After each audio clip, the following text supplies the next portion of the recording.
Good afternoon, everyone. I call Committee of Supply Section A to order. We are meeting today to continue the consideration of the estimates of the Ministry of Education and Childcare. I now recognize the Minister to move the vote. Thank you. Thank you, Mr. Chair. Be it resolved that the sum not exceeding $8,835,152,000 be granted to His Majesty to defray the expenses of Ministry of Education and Childcare, Ministry Operations to 31st March 2024.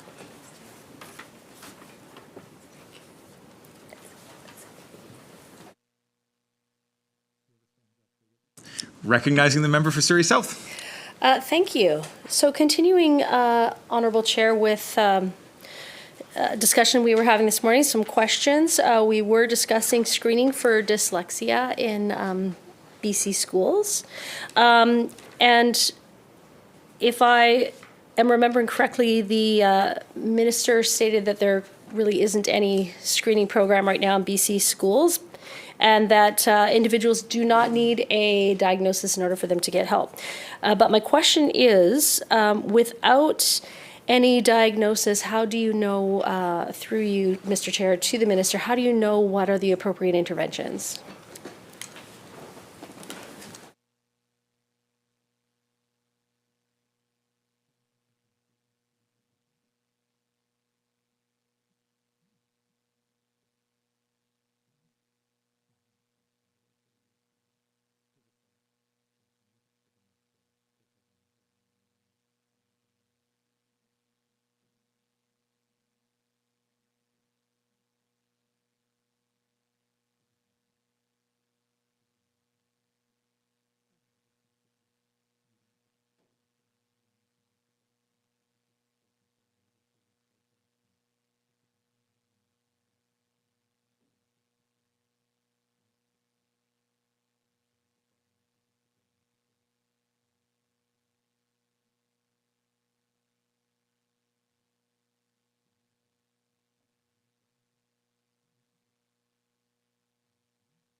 Minister. Honourable Chair, I just want to, just responding to the member, I want to say that the students in the BC public school system do not require a medical diagnosis or designation in one of the 12 special needs categories to access non-categorical supports and services, including learning assistance, speech language pathology services, counseling, occupational therapy, and assessment services. The K-12, our public system, K-12 education system uses a variety of approaches such as universal design and differentiated instruction to address the different needs of all students in the classrooms. And also I want to mention, Mr. Chair, that the BC curriculum also supports inclusion by providing flexibility and personalized learning and addressing the diverse needs and interests of our students. Member. Thank you, Honourable Chair. So it's great to hear that we're looking at students' individual learning needs. I just have some concerns, and I would like some clarification, though. If this government is moving away from diagnosis, and there is no diagnosis for things like dyslexia taking place in the school system, how is it being determined what are the appropriate interventions to be used? And I understand that there are a variety of tools, but specifically dealing with dyslexia and understanding that early detection and interventions, appropriate interventions, would be key to success with dyslexia. What specifically through you to the minister is being done in terms of ensuring that the right supports are in place for children with those specific needs?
Minister.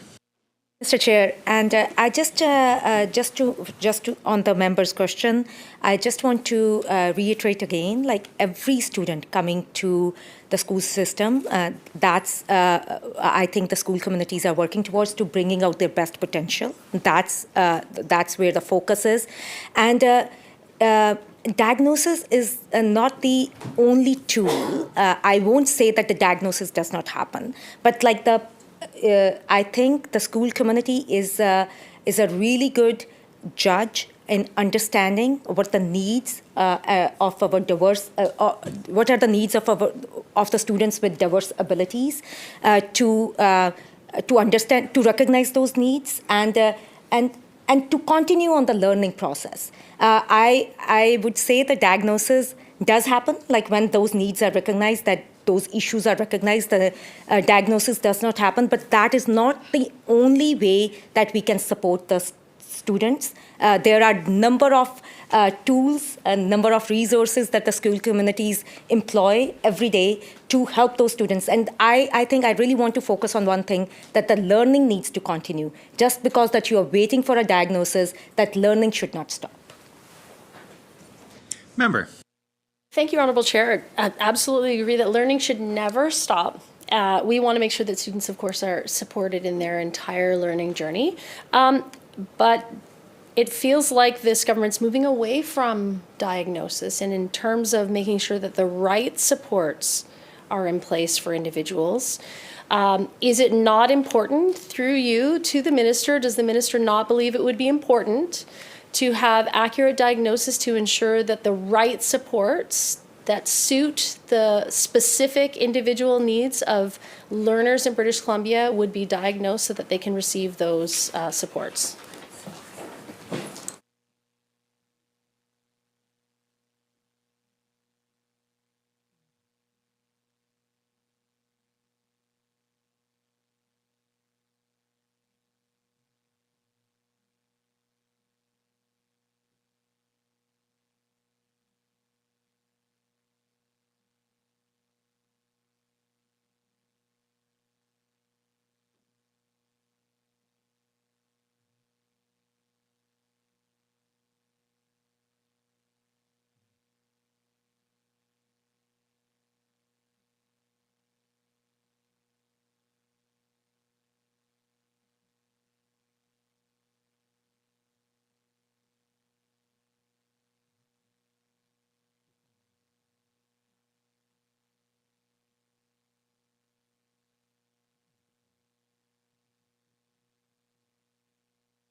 Minister.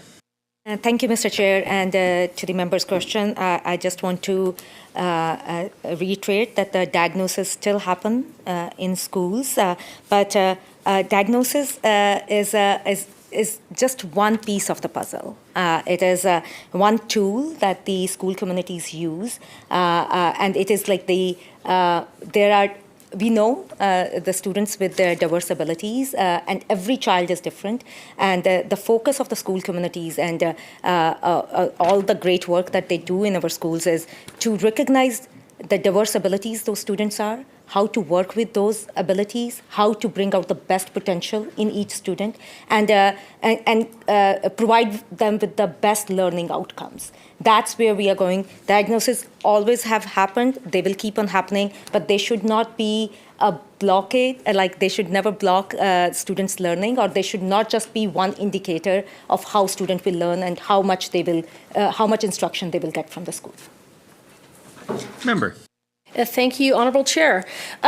So earlier, what I'm hearing, what I'm understanding is that there is no screening being done for dyslexia. There's no program for screening for dyslexia in British Columbia. The minister is stating, if I'm understanding correctly, that students are receiving their diagnosis, but to ensure that kids aren't falling through the cracks and that we're catching everyone as early as possible to ensure the best possible outcomes. And with billions of dollars in surplus being scooped out the door currently, I'm just wondering, why isn't there a fully funded and a support for screening for students with learning disabilities in the province?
Minister.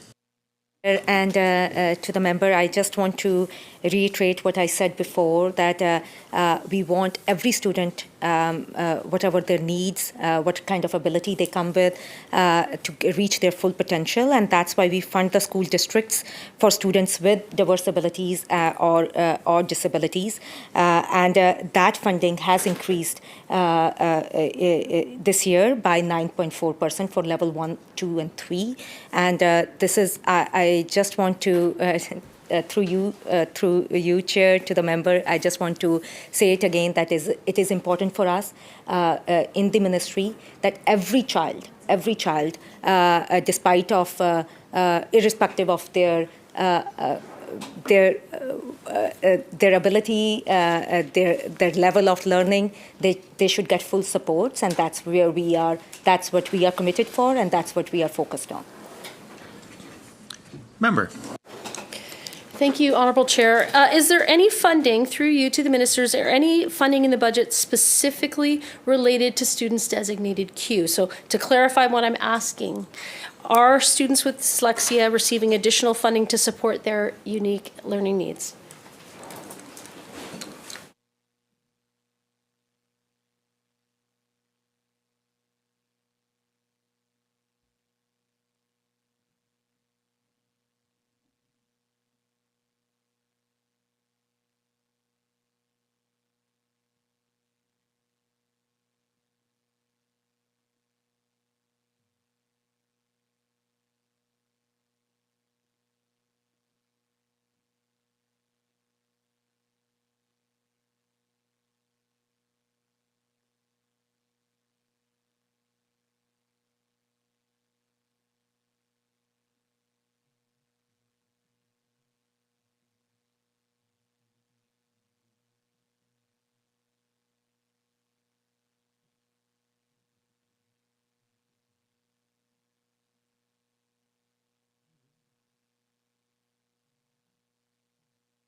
Minister. Thank you, Honorable Chair. So, as I mentioned before, the autism spectrum disorder funding has gone up by 9.4%. What the member is asking, the designation Q, which is part of the basic funding that is provided to the school districts, has also gone up, along with the autism spectrum disorder funding. The basic funding, which also includes designation Q, has also gone up by 9.4%. Member. Honorable Chair, just through you to the member, just for clarification. So the individual funding for all students, is that what's gone up 9%, or just over 9%, or is there something specifically related to dyslexia that has gone up?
Minister. Thank you, Mr. Chair. I just want to clarify that both supplemental funding and the basic allocations have gone up by 9.4%. And as I mentioned before, Mr. Chair, that the designation Q falls under the basic allocations that all the school districts get. Member. Thank you, Honorable Chair. So to clarify, students with learning disabilities such as dyslexia are funded the same way as other learners that are not diagnosed with dyslexia. So therefore, there is no additional funding to support those students with special needs such as dyslexia. Through you to the Minister is what I understand to be correct.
Minister. Thank you, Mr. Chair, and through you, Mr. Chair, to the member, I just want to clarify again that the ministry provides the funding to the school districts, whether it is the basic funding or the supplemental funding.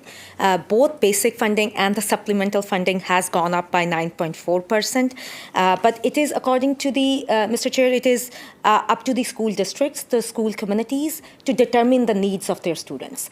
They are the best judge because they are working with those students on everyday basis, the school communities, and then they decide like how much funding each individual student will get out of the increased funding that has been provided. Member. Thank you, Honorable Chair. So how many students in the schools are diagnosed either Q or G using the DSM-5? So the DSM is Diagnostic and Statistical Manual on Mental Disorders, 5th edition.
Minister. Thank you, Honorable Chair. Through you, Chair, to the member, I want to tell that the autism spectrum disorder, which is designation G, the number of students we have is 21,438 students, and those are combined in public and independent schools, whereas the designation Q, in that category, we have 993 students, both in public and independent schools. Member. Thank you to the minister for that. And through you to the minister, so can she clarify, so is the DSM-5 being used to diagnose kids with dyslexia?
Minister.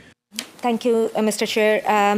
Any kind of medical diagnosis or assessments are done by professionals like psychologists, psychotherapists, and we as a ministry don't. We do not tell them which manual to use. They are the experts in their field, and whatever is according to the standards they would be using, but not up to the ministry to tell them. Member.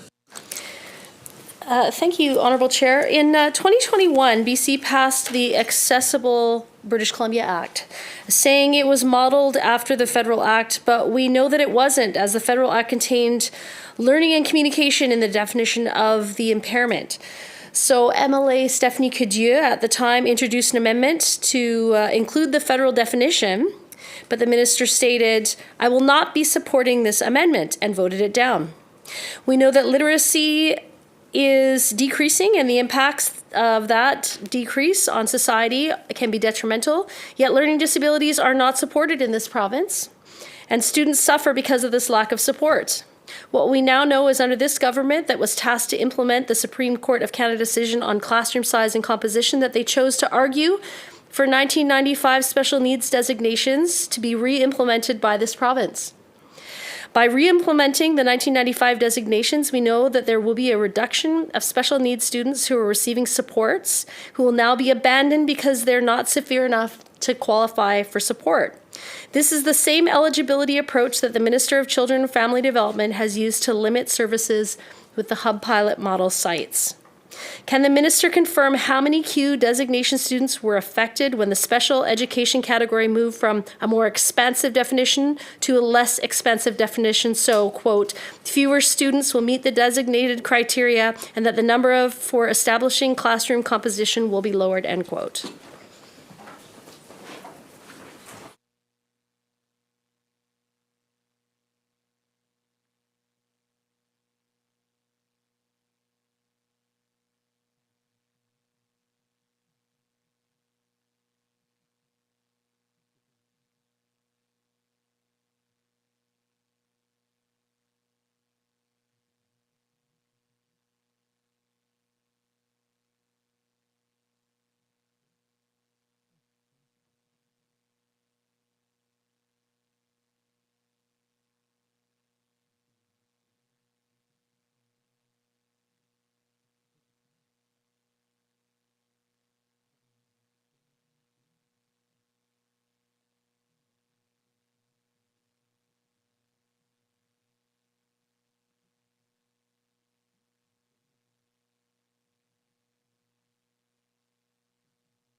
Minister. Thank you, Mr. Chair. Mr. Chair, I think the member opposite is referring to the language in the collective agreement negotiations, but I just want to just reiterate again that the basic funding, like the ministry is responsible to provide the basic funding and the supplemental funding to the school districts, and the school districts and the communities are the best because they are providing those direct instructions to the students and the learning, and they are the best judge to determine like what each student needs are, and they use that allocated funding accordingly. Member. Thank you, Honorable Chair, and through you to the Speaker. How many of the over 80,000 students with disabilities right now are receiving funding in schools? So from what I understand the Minister to be saying, and I want to clarify because I don't want to misunderstand what's happening, the per capita student funding, so students are getting each student equally an amount, other than those in G, which are getting an additional amount. But then it's up to the school districts. So for example, in school district 36, it would be up to them to rob from Peter to pay Paul in order for a student with a special learning disability to get their needs met in school. Is that correct?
Minister.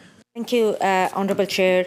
Chair, the districts, all the school districts receive a base student allocation that provides districts the flexibility. And I really want to reiterate this. This is a pot of funding that is allocated to all the school districts. And we believe that the school districts and the school communities are the best judge to determine the needs of their school, of the children. And that's why there is a flexibility to allocate resources and supports.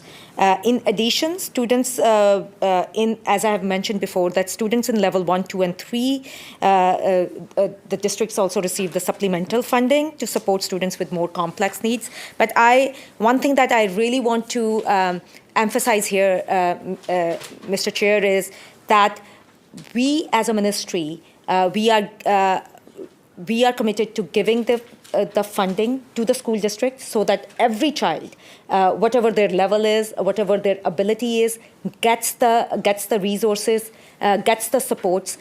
But it is up to the school districts and the school communities to allocate that funding according to the needs of their student community.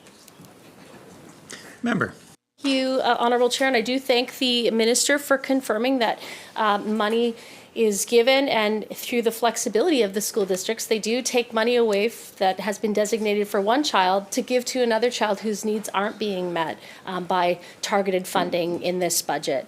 So I have another question through you, Honorable Chair, to the Minister. Would you, Minister, agree or confirm that changing the definition of special education category Q learning disabilities saved the province money?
Minister. Thank you, Mr. Chair. And how I understand is that the member is referring to the collective agreement negotiations, and there's some confusion there. I just want to reiterate again that the basic and supplemental funding has gone up, and school communities and districts continue to have flexibility to allocate that funding according to the student needs. Member. Chair, so I'll clarify, Honorable Chair, and then I'll ask a question through you to the Honorable Member. So the designation, the broad definition of students with disabilities in Category Q changed. The scope of that was narrowed, meaning that less children would have qualified for specific funding related to their disability. So what I'm asking, and I'm asking the minister to confirm that the change in this definition of special education Category Q, did this save the province money? Because less kids would have qualified for funding.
Minister. Thank you, Honorable Chair. As I mentioned before, Mr. Chair, that our focus is providing the services like that every child should reach their full potential, that they should get the quality education that they deserve. And if the member is referencing to a particular timeline in the which I'm not very sure about, but we can take that back and give her that information. But at this time, I can say this, Mr. Chair, that funding, whether it is the basic funding or the supplemental funding, both have gone up, and it is we are providing the resources to students, and that's where our focus is. Member. The Minister, do you agree and support the sector-wide implementation of the May 14th, 2019 arbitration order across the province of BC?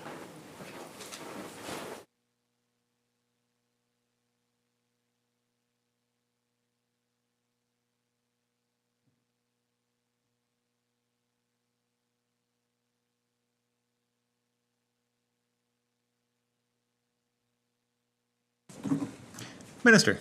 Thank you, Mr. Chair, and through you, Chair, to the member opposite.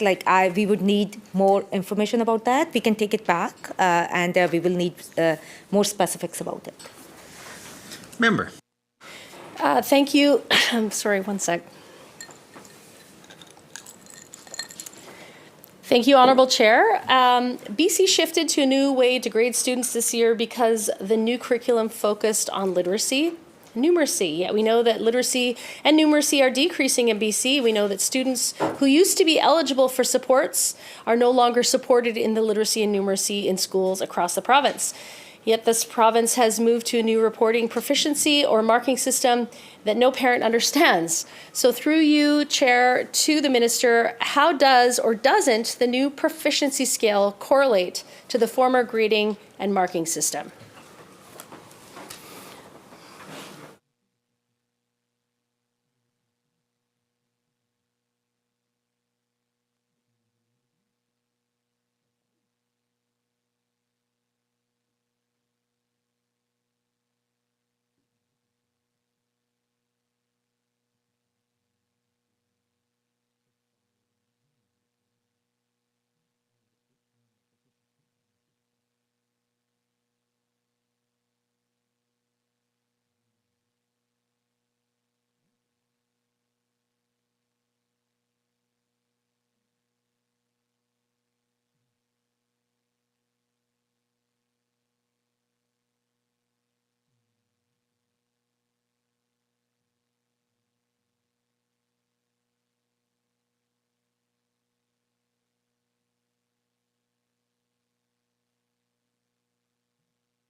Minister. Thank you, Mr. Speaker, Mr. Chair. It gives me a lot of pride that in British Columbia we have a world-class education system, and we are very, very proud of that. And as part of the enhancements made to the curriculum, we have also worked with the education sector partners on reporting student progress.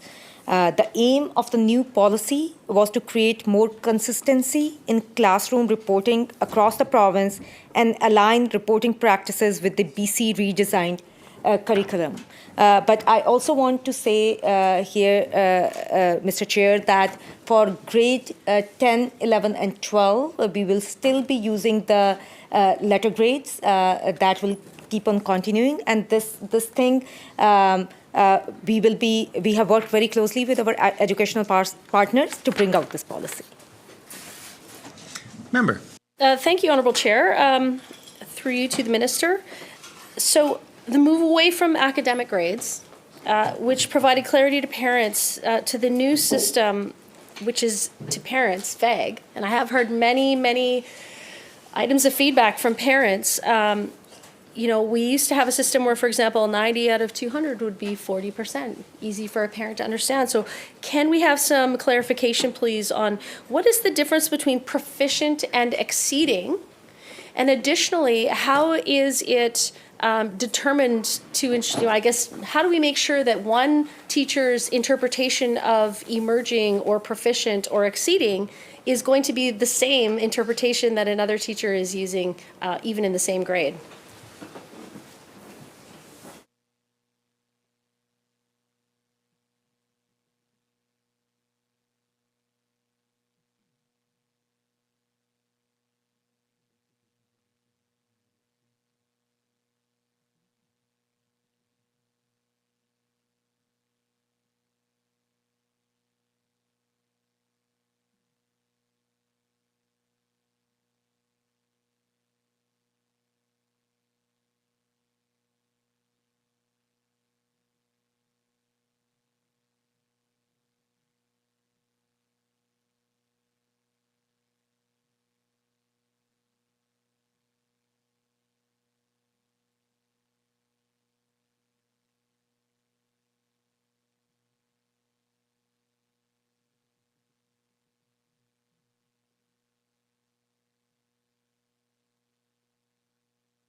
Minister. Thank you, Mr. Chair. I just want to, through you, Mr. Chair, to the member, I want to tell that before this policy came into effect, an extensive consultation happened, and the teachers had a big role to play in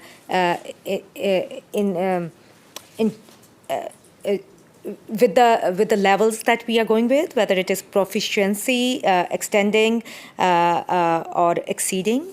So the teachers were like key partners in that, like during that consultation. Also, a teacher's guide did come out in December of 2012 to make teachers, all the teachers, very well versed with this new policy. So a lot of work has done, and this work has been happening for last so many years, Mr. Chair. And what I can say about this new policy is that it is this approach is more personalized. That teachers are talking about more about like how a student is doing, where they are doing well, where are the areas of improvement, and they are like looking at all the aspects of the students learning and giving all that information. And as I mentioned before, Mr. Chair, that the letter grades for grade 10, 11, and 12 will continue, and also the information that you talked, the member opposite was talking about for the parents, that information, that extensive information for the parents would be also going out very soon. Member. Thank you. And through you, Honourable Chair, to the Minister, has the move away from the academic grades also included a move away from behavioural evaluations?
Minister.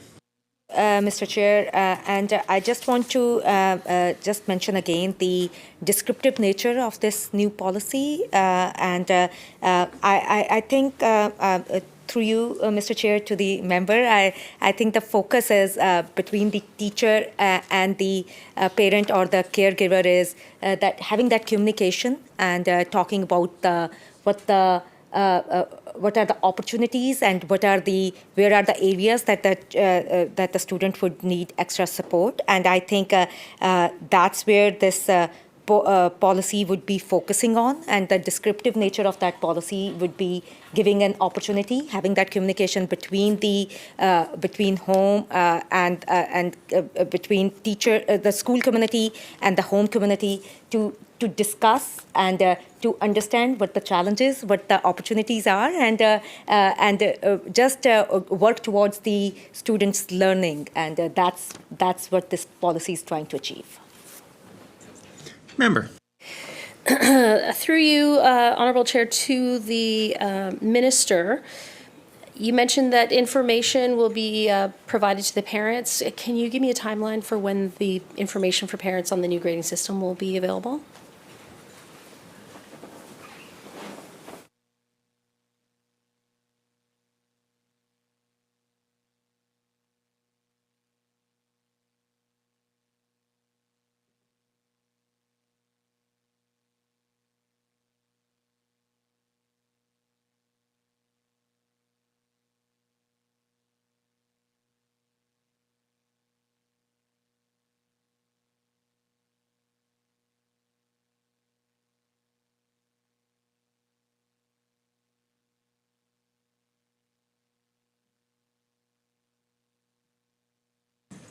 Minister. Thank you, Mr. Chair.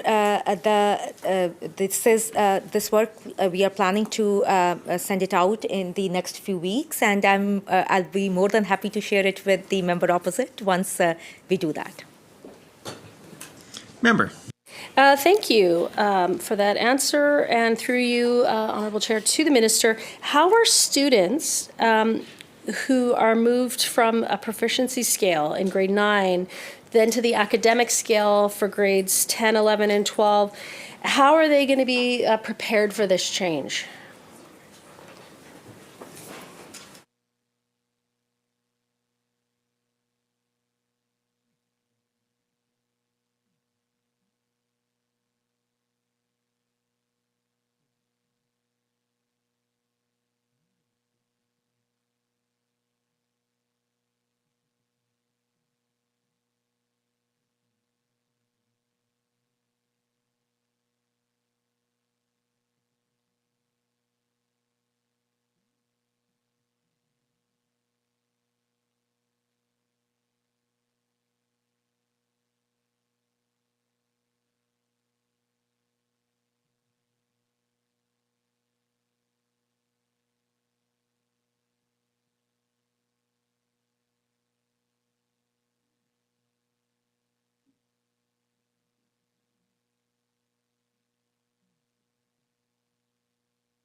Minister. Thank you, Mr. Chair. Through you, Mr. Chair, to the member opposite, I just want to confirm that the descriptive information that the students would be getting in the report cards, that continues in grade 10, 11, 12 too. It continues throughout. But along with that, in grade 10, they will be also getting the letter grades. We know that the students transitioning into the graduation program, the graduation transition happens in grade 10. And this will be a transition for students, but having an understanding of proficiency will help them identify what success looks like for them with letter grades and percentages. But it also aligns with the post-secondary requirements. So our focus is that the student should be successful. They should be meeting their grad requirements, and that's what that grad transition in grade 10 and having the letter grades there. That's how we are trying to achieve it. Member. Thank you, Honorable Chair, through you to the Minister. So just to clarify, so I understand what you're saying is that in grade 10, 11, and 12, they'll still receive either emerging, proficient, or excelling or exceeding, in addition to their letter grades, their like percentage point, grade point. But how are we preparing students from, if you've been emerging from grade 3 until grade 9, all of a sudden you receive a report card and the report card has like 40%. How are we preparing people to get used to that new changing over from one model of evaluation now suddenly to the next?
Minister.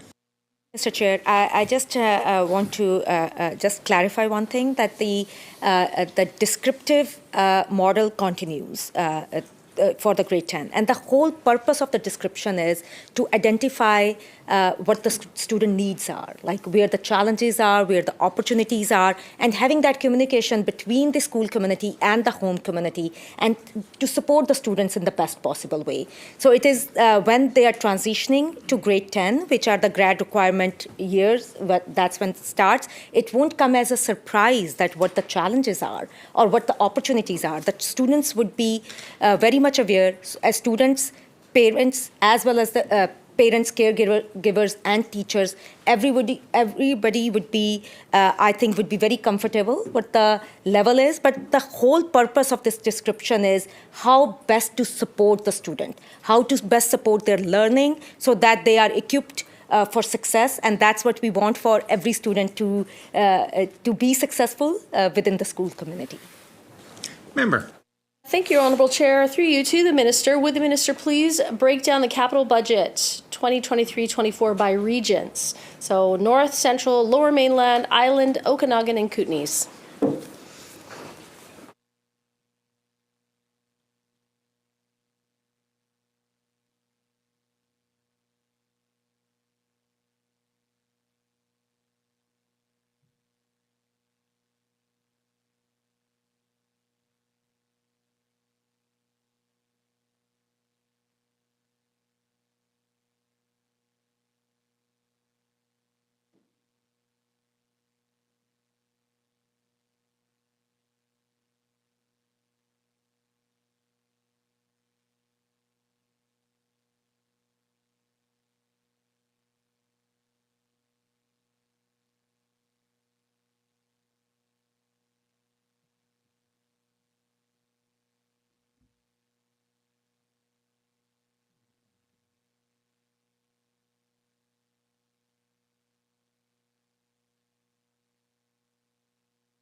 Minister.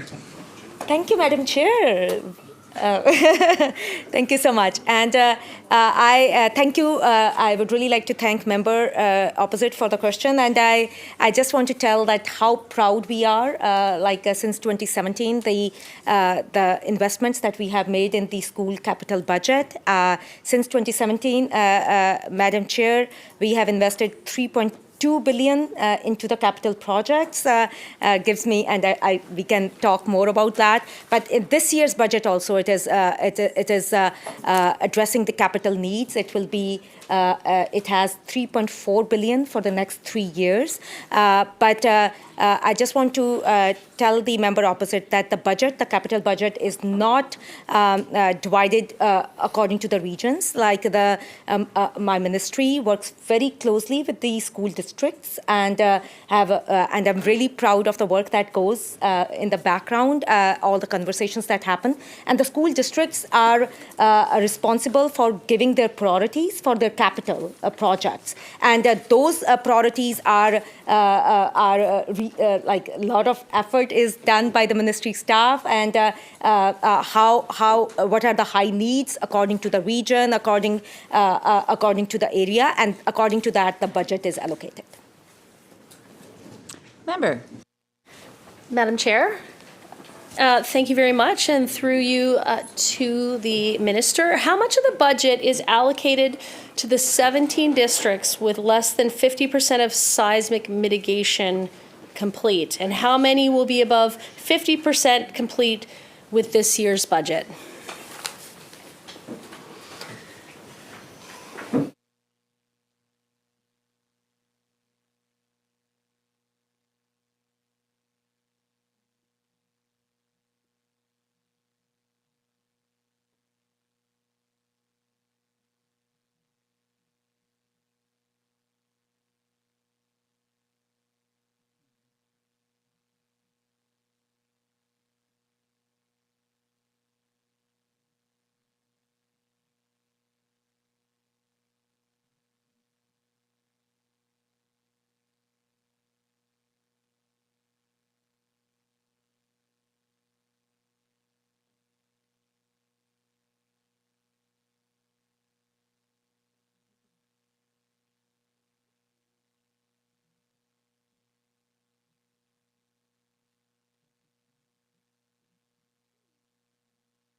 Minister.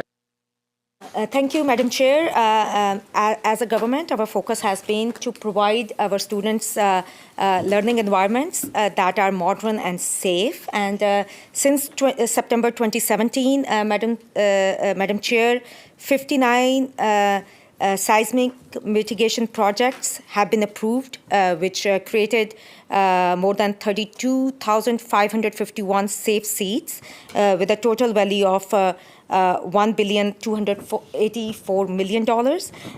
The budget 2023 also commits $763 million for the seismic mitigation projects over the next 3 years.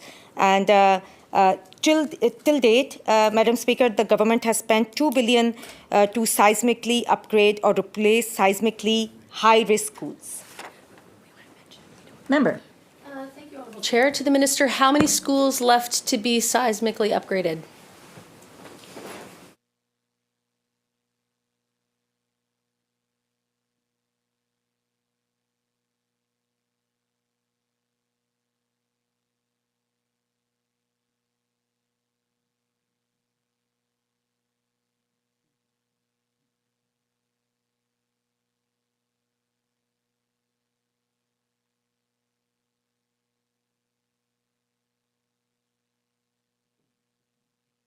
Minister. Thank you, Madam Chair. As of December 2022, Madam Chair, there are 496 schools in the seismic mitigation projects. Of these, 213 schools were complete, 16 were under construction, 5 were proceeding to construction, 12 were in business case development, and 250 were identified as future priorities. 50% of the program has been advanced since 2014, Madam Chair, which equates to approximately 15 projects per year, or 3% of the schools in the program annually. And just to the member's previous question, we don't have the distribution according to the region, but we are more than happy to get back to her on that. Member. Thank you, Honorable Chair. To the Minister, through you. So when will all the schools be complete? What's the target to have all the schools complete?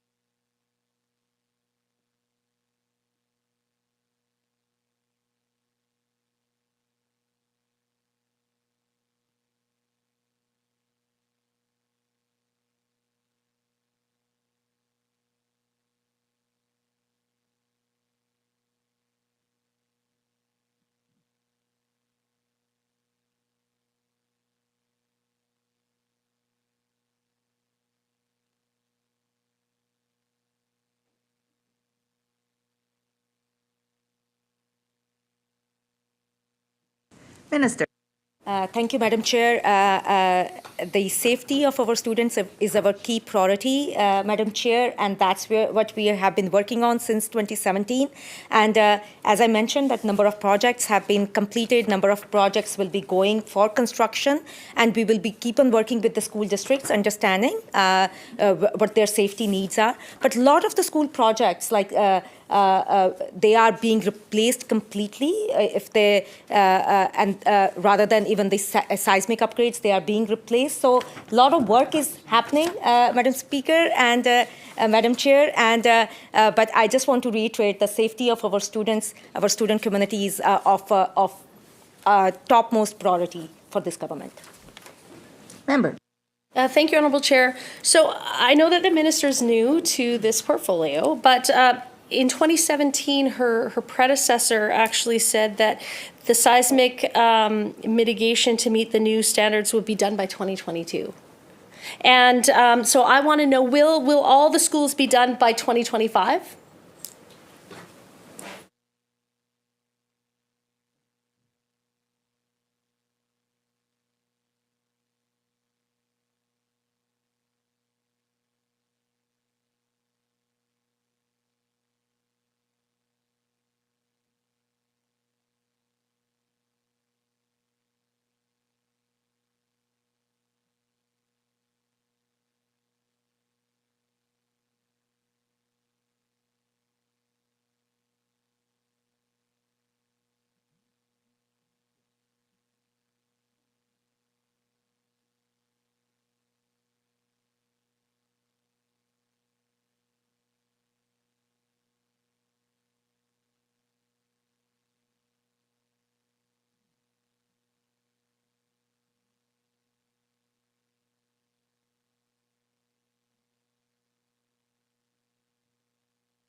Minister.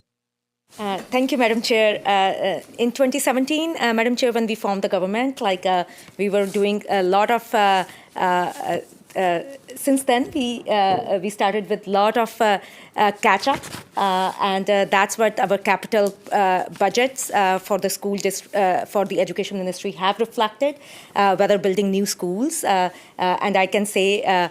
Although I'm a new minister, Madam Chair, but in 2017, when we took on, it is the neglect that we could see in our school, in our different districts, and I can mention my own home district, Surrey, as well. But for the seismic, I can say one thing, that it is an evolving science. Right, the building codes get changed, like how that is developed. It's an evolving process, and so we cannot have a definitive number at one time. And the number that we have today might change in 6 months. But as I said before, Madam Chair, the safety of our students is our top priority, and we'll keep on working towards that. Member. Honorable Chair, through you to the member. Okay. So the reason why I asked if we would be done our seismic upgrades by 2025 is that the previous government had a plan that was approved by the Treasury Board to have all the seismic upgrades completed by 2025. And this was an election promise. This was a promise by this government to make sure that these were done. In fact, they doubled down and said that the seismic upgrades would be done by 2022, and now we see that that's not the case. And now the minister has stood up, Madam Chair, and said that it's because of evolving science in seismic technology. Can you please, through you, Madam Chair, to the minister, can you please give me an example of where the change in technology regarding seismic upgrades has delayed a school in getting its upgrades complete?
Minister. Thank you, Madam Chair. And Madam Chair, I just want to tell the member opposite, it is not about the delaying, it is about the evolving list. When we took on in 2017, I just want to mention to the member opposite that the previous government had not put the investments that were needed in our schools. We made it a commitment to invest in our schools and in our school, in the future of our children. That I am, what I was talking about before, when we were talking about the science and the evolving numbers, with the reassessment, when we did the reassessment of the seismic safety of the identified schools in the school districts, the number has increased. That number came up. The reassessment identified 151 more schools that might have some seismic upgrade needs. So it is not a delay. It is just that the number is evolving, and it is a changing number that changes. But it is our priority to keep our students learn in a safe, modern settings, and that's what our priority would remain. Member. Thank you, Honourable Chair, through you to the Minister. So the promise was made, 2022, the seismic upgrades would be done, expedited. And that work would be complete for the safety of students. We're hearing again today from the Minister that obviously safety is a priority, which I couldn't agree more, that safety in schools is a priority. So can this Minister say why the government's failed to keep its promise to get the seismic upgrades completed by 2022, and will they commit to having it done by the previous government's timeline of 2025?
Minister. Thank you, Madam Chair. Madam Chair, I'm extremely proud of the investments, the record investments that we have made in the education sector since 2017. Madam Speaker, Madam Chair, I have already said that we have invested 3.2 billion in the capital projects, which is like much needed, which has added more new schools, expansions in schools, and in the seismic upgrades. And the budget 2023 is no different. It is like, I'm so proud to say that budget 2023 is the biggest in the education, in the Ministry of Education's history, and that also includes the seismic upgrades. And we will continue to work with our school communities, school districts, prioritize, looking at the projects that are priority. And as I mentioned before, and I'll repeat it again, the safety of our students is our top priority, and we'll keep on investing in them. Member.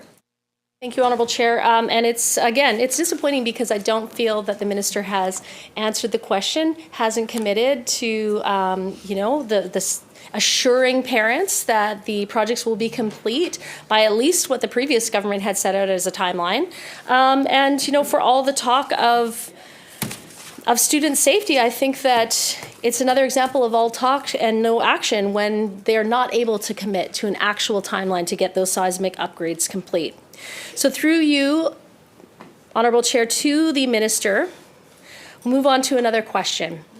$776 million in 2022 is what was needed to address deferred maintenance issues in 60 school districts within 1 year. What is the deferred maintenance in the 2023 budget, and will it be addressed, or will the provincial average FCI go up even further?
Minister. Thank you, Madam Chair.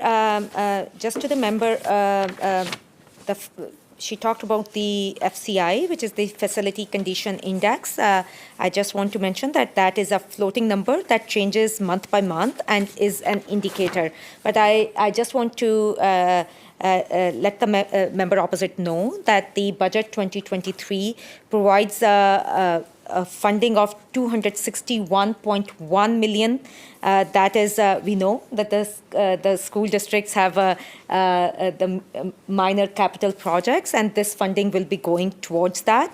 Out of this funding, it includes 147.1 million from the annual facilities grant, which is an increase of 26.6 million compared to last year, Madam Chair. 23 million out of this funding is going into the carbon neutral capital funding to support energy and electrical upgrades at 86 schools. 65 million in school enhancement program funding to support projects across all 60 school districts, and 5 million in the playground equipment program funding to support the universally accessible playgrounds. 13 million will go towards the purchase of at least 67 new school buses, and 8 million in building envelope program funding to support building remediation projects. Thank you, Madam Chair. Member. Thank you, Madam Chair. We know that portables are in the fastest growing districts here in BC. Would the minister, through you, would the minister please break down how many portables are in each of the 10 or so fastest growing school districts? How many of them are being paid for by the province, and how many of them are paid for out of the school district operating fund?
Minister.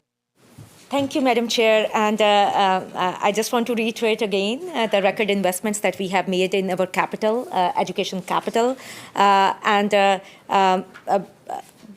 We know that BC is a great province, Madam Chair, and a number of people are making British Columbia their home.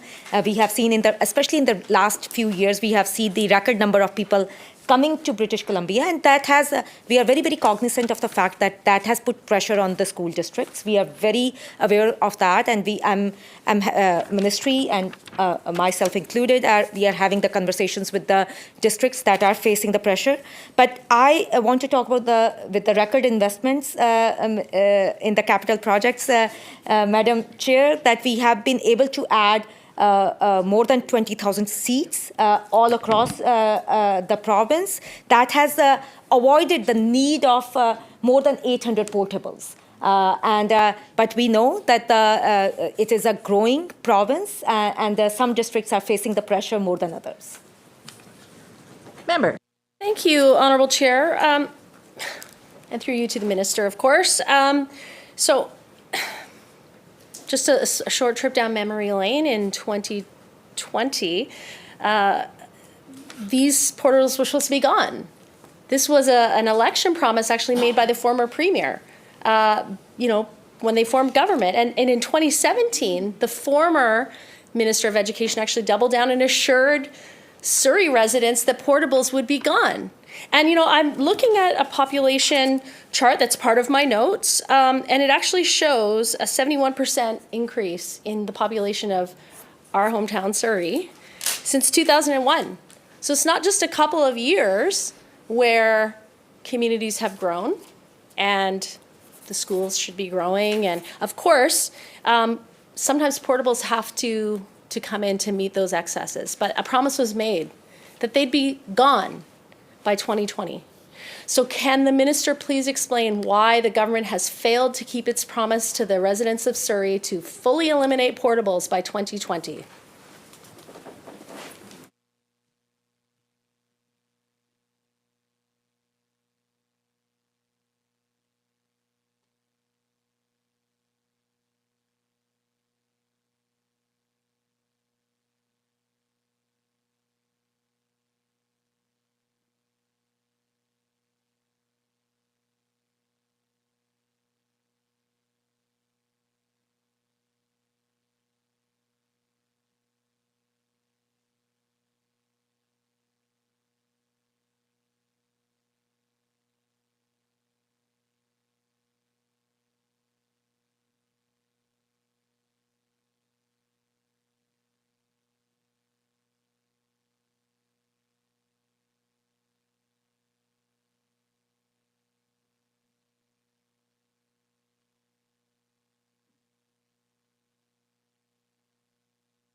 Minister.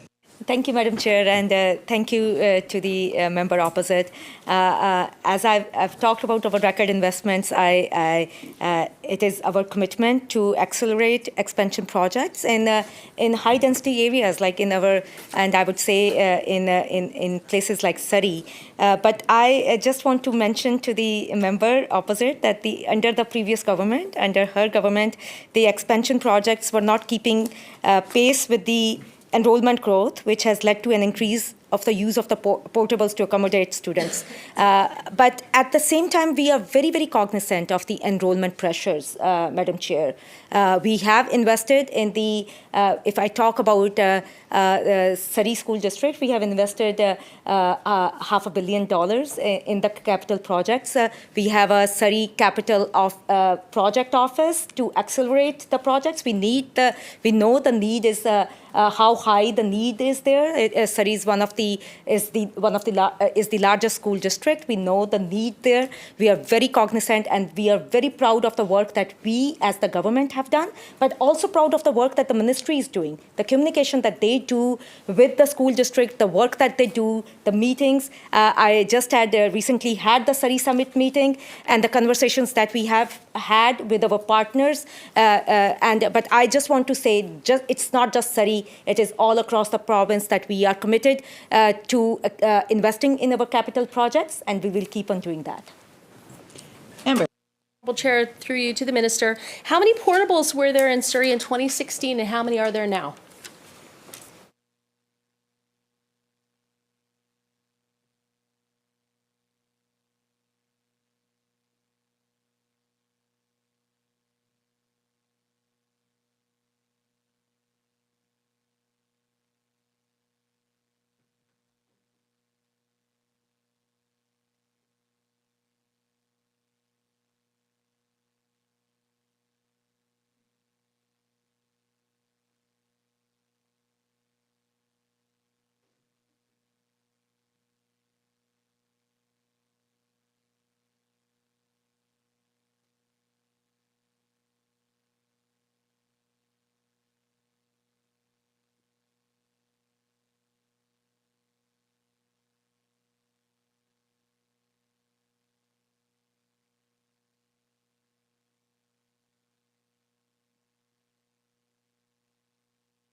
Minister. Thank you, Madam Chair. Since 2017, Madam Chair, we have made historic investments in the capital projects in Surrey, which has added, which will add more than more than 12,000 seats till 2025. I was just recently, just 2 weeks ago, at Kwantlen Park Secondary, which has added more than 600 seats, Madam Chair. And before, in January, I was at Sunnyside Elementary, which also has added more than 400 seats, which has reduced the need for about 20 portables in that school.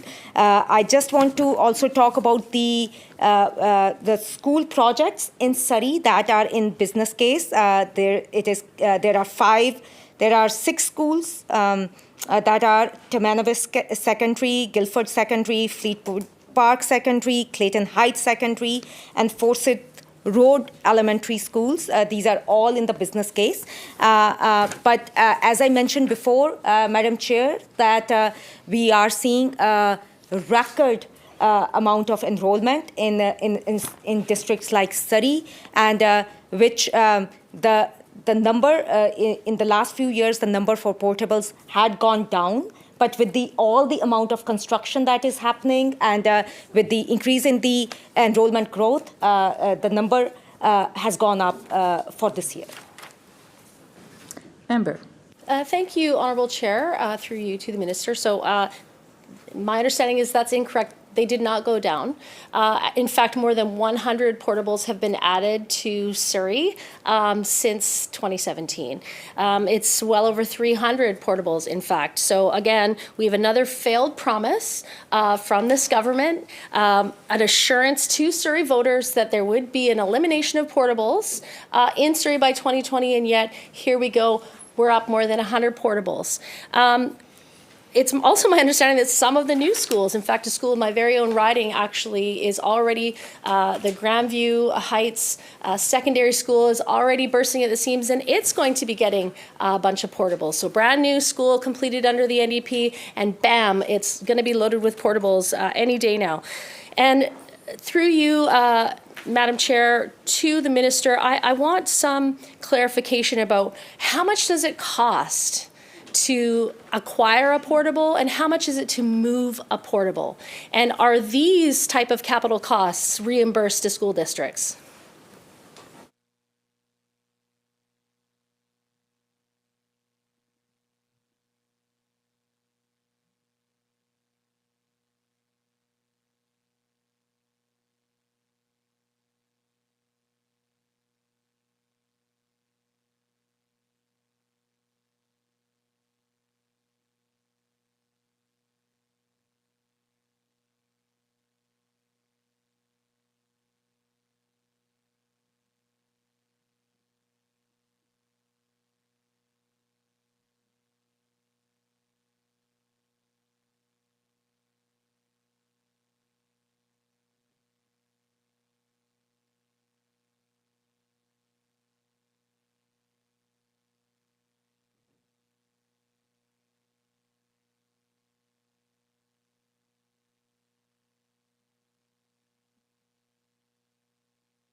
Minister. Thank you, Madam Chair.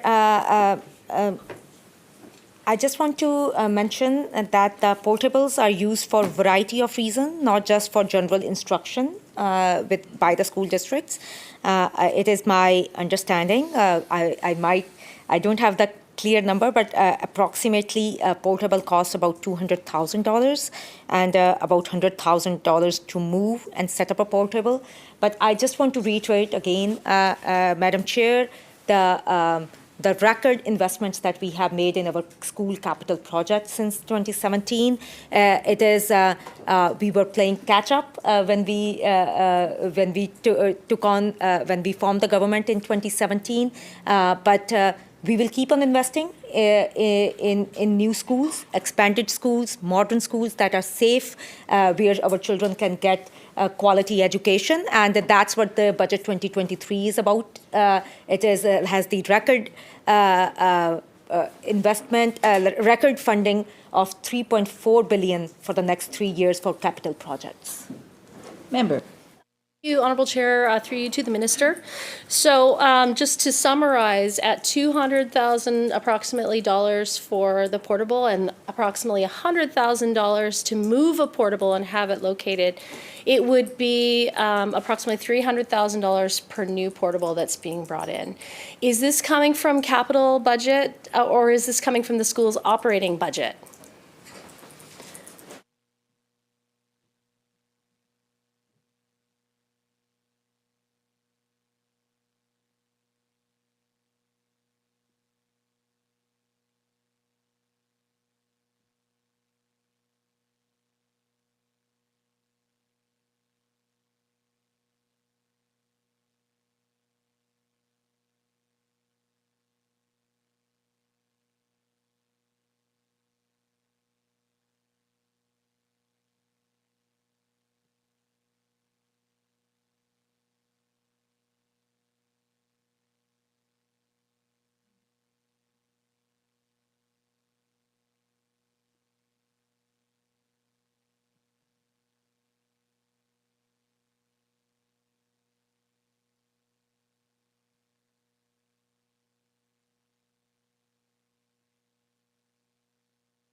Minister. Thank you, Madam Chair. What my understanding is that because portables are not permanent fixtures, and it's a long-standing policy. We don't know from where it when was it developed, but the cost of the portables historically has been coming from the operating budgets. Member. Thank you, Honorable Chair. Well, with broken promises like getting rid of all the portables in Surrey by 2020, they do seem like permanent fixtures in Surrey to me. So to clarify, the cost of portables, both the acquisition and the placement of portables, comes out of the operating budget. So what implications does that have on operations in the school districts?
Minister. Madam Chair, when the member opposite said like the portables are permanent fixture, I'm just like, it is like their government like wanted to make them seem like permanent fixture because they were not investing in new schools as we are doing. We are making, as I mentioned, we are making record investments in our capital projects. We will keep on doing that, Madam Speaker. I'm so proud of the investments that we have made since 2017. But as I have said before, that when we formed the government, we have been playing catch up. The neglect that the previous government did in not investing in our children, in our future, and in the new schools. That's what we had to face. But we are making record investments, and we'll continue to do that. Recognizing the member from Vancouver-Langara. Thank you, Madam Chair, and I appreciate the time from the member from Surrey South to join her in this further discussion. And obviously, Madam Chair, in spite of the Minister's reiteration of what's occurred over the last 6 years, we continue to see the portables in Surrey. We continue to see the fastest growing community in the province not being supported and building out that necessary educational infrastructure. I want to, though, turn to the area of the province I represent, Vancouver, Langara, and Vancouver. And I know the Minister appreciates the significant housing developments that are occurring with the Sanok development, the Squamish Nation, the Oak Ridge Centre as a second town centre for Vancouver, in the heart of my riding, Vancouver-Langara, Heather Lands with MST Corporation, Jericho Lands as well with the Nations, and the Broadway plan with the extension of the Broadway subway as a community benefit agreement type project. I know, and as well as the increase in population in False Creek South, which I'll come to in a moment. But first of all, let me ask you, Madam Chair, to the Minister, can the Minister confirm that the Vancouver School Board currently projects 5,000 fewer students in the Vancouver School District by 2031, when the BC Ministry of Education and Childcare, on the other hand, projects 10,000 more students by 2031 in the VSB area, which is a difference of 15,000 students. So first of all, Madam Chair, can the Minister confirm that there is a discrepancy and a difference in a view between this ministry and the Vancouver School Board? Again, 5,000 decreased by the Vancouver School Board in their projections, 10,000 increase by the Ministry of Education in light of many of the developments that I just referred to in the Vancouver area, including my riding, Vancouver-Langara.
Minister.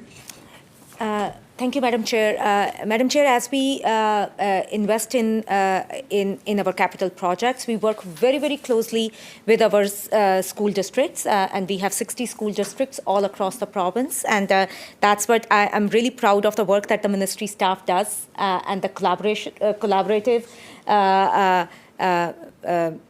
collaboration that they have been able to develop with all the school districts, including the Vancouver School Board, and with the increase in the enrollment, especially in the last few years, we really want the school districts to be equipped and to be prepared for that enrollment, and we are working very closely to help them, to assist them, and working towards our children's future. Member. So what is the ministry's estimate as to the number of students that will be in the Vancouver School Board District in 2031? Is it an increase of 10,000 students?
Minister.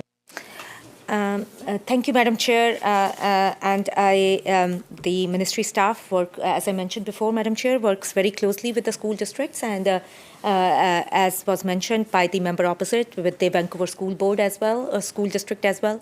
And with our data sources within the ministry, we are we want to know what the numbers would be, and so that the school districts are fully prepared. The numbers that have been shared with the Vancouver School Board are growing.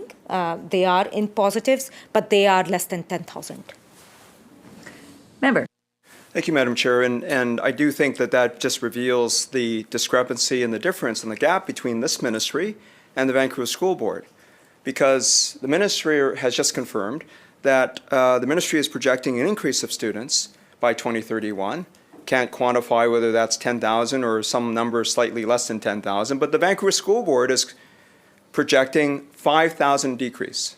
That's the reason why the parents have taken the Vancouver School Board to court in relation to the closure of the Queen Elizabeth Annex.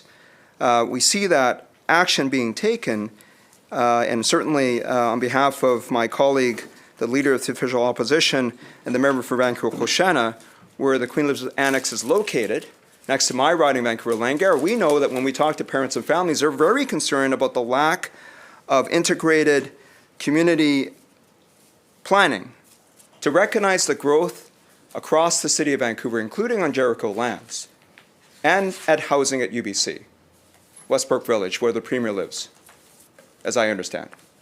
We understand the local initiatives in terms of what's necessary to build community infrastructure for not only the Premier's family, but for families in Vancouver across the school district. So I ask through you, Madam Chair, to the Minister, is the Minister concerned about the message that this has sent in terms of the lack, the short-term facility planning of Vancouver School Board, which is 9 years, as opposed to what others in good education planning across North America see, which is a 50-year timetable. The Vancouver School Board continues to plan for short-term and a decrease in school population, all the while when parents are sending their children outside of the public school system, which is at 25% now in Vancouver School District, and they're at capacity. So, Madam Chair, through you to the Minister, can the Minister please comment on the closure of the Queen Elizabeth Annex and the lack of long-term planning by the Vancouver School Board to recognize that once you close a school and that capacity and not repurpose it for what is important for the community, that leads to a decline in supporting the necessary social infrastructure for our children and families in Vancouver.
Minister.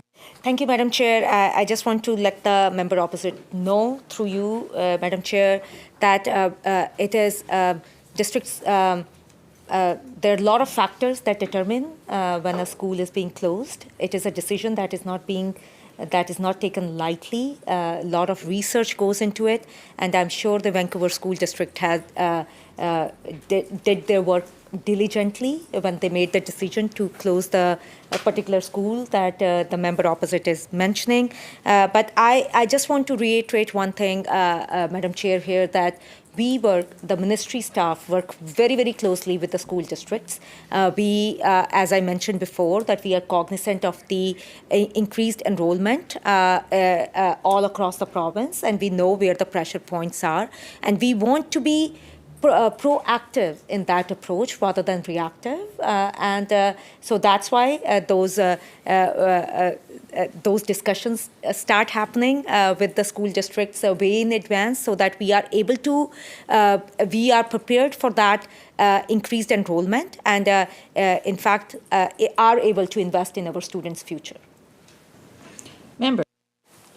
Thank you, Madam Chair. And just with the limited time that I have, and thank you again to the member from Surrey South for her patience on this. I know, as we talked about earlier, there is a difference in view between the ministry seeing increased student population enrollment versus the VSP's own estimates, which show a decrease of 5,000 by 2031. That's the reason why the VSB, in their decision-making, is closing down the QE Annex.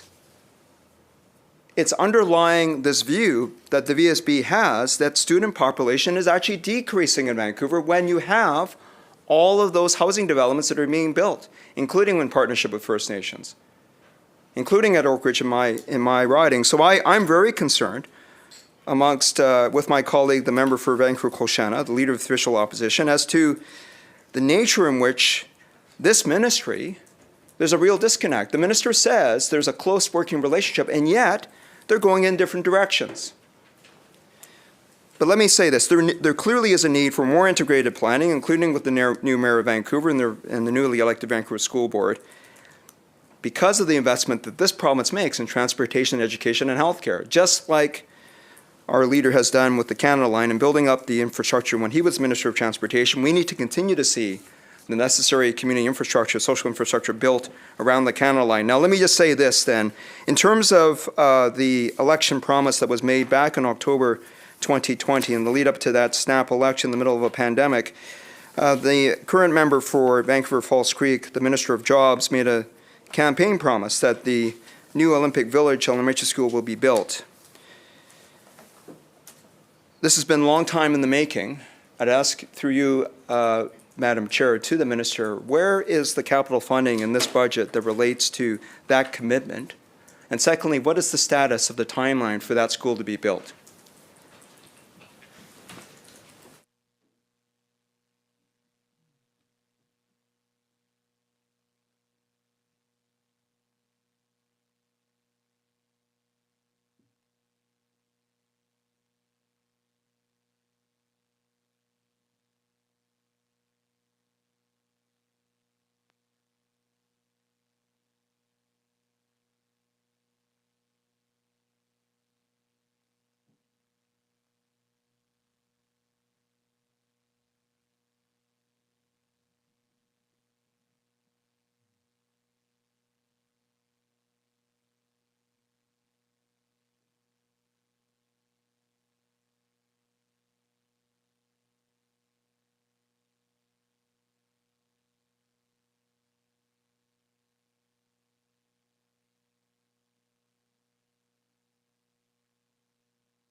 Minister.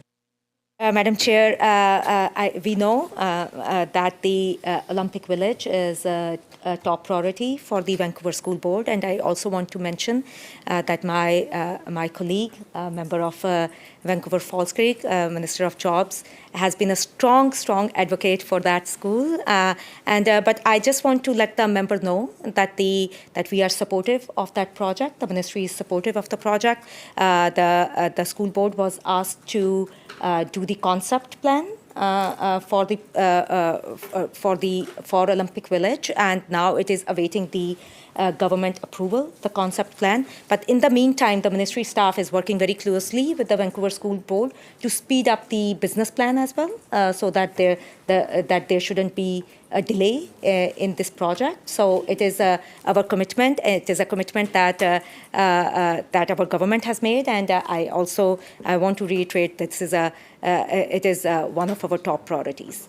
And on that note, Madam Chair, I would like a 5-minute break. I'll call a recess for 7.5 minutes. Okay.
We'll call the committee back to order and recognizing the member.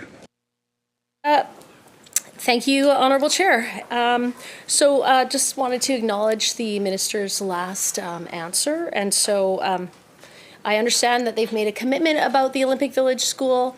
However, the budget has zero allocated for the Olympic Village School. So again, from my understanding, this is another failed election promise. A commitment isn't the same as following through on your promise, especially when there's no money in the budget to indicate that you plan on moving forward with that school. So on February 28th on CBC, Ravi Parmar said, one of the things that we have to do in the absence of new school builds is to add portables. He goes on to say, and it's important for your listeners to know that the cost of building these portables comes from the education budget. It comes from our operating budget. So we're essentially taking money away that could be used in the classroom to purchase portables and to get them set up and to ensure that we have the permits in place. And that can cost on average of about $400,000 and maybe a little bit more because of supply chain issues these days. So when the province is not able to fund at the pace of growth that we're seeing in the Souk School District, we're hopeful that they'll come through and support us with the cost of portables as well, because we're at the contribution we're providing. In the absence of them, we're not going to be able to provide funding at the pace that we need to put in portables. He also goes on to say that we're doing our best. We'll just use Happy Valley as an example because those are the parents that you had on your show yesterday. The challenge that we have there in Happy Valley is that it's jam-packed and we've added as many portables as we can. We've used a partnership where there was an emergency operations center if there was ever an earthquake, and we had to evict those good folks because we needed the extra classroom space. So our schools are packed, they're full. So what we need to do, unfortunately, is ensure that our other schools may have room to be used as feeder schools. So my question through you to the minister is, how many portables does School District 62 have in 2023 compared with 2018?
Minister.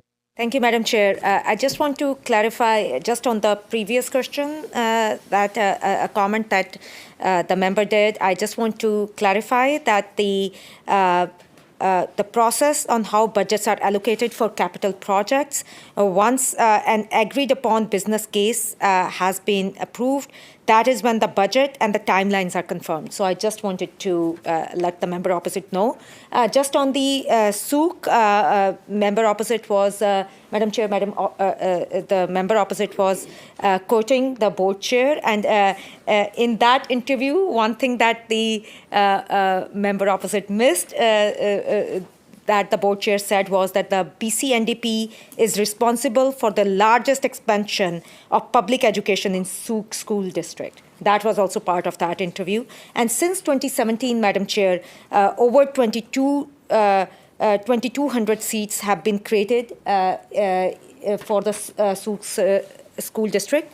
As I have said before, Madam Chair, that our province is seeing an record amount of immigration and people moving to British Columbia, and that is resulting in increased enrollment in school district. And some school districts are feeling the pressure. We know that the school district is one of them. We are committed to work with the school district as we are doing with other school districts. The ministry staff is constantly in talks with the school district to address the needs, to understand their priorities, to have our students in safe, modern schools where they can get the best learning environment. Member. Thank you, Honourable Chair. So another thing, actually, that Board Chair Ravi Parmar said, on March 13th was that, and I quote, "But as you know, inflationary pressures as well as underfunding from the provincial government made us very reliant on our reserves." Through you, Honourable Chair, to the Minister, can you please tell me how many school sites in SD 36 have the maximum allowable portables on school grounds?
Minister.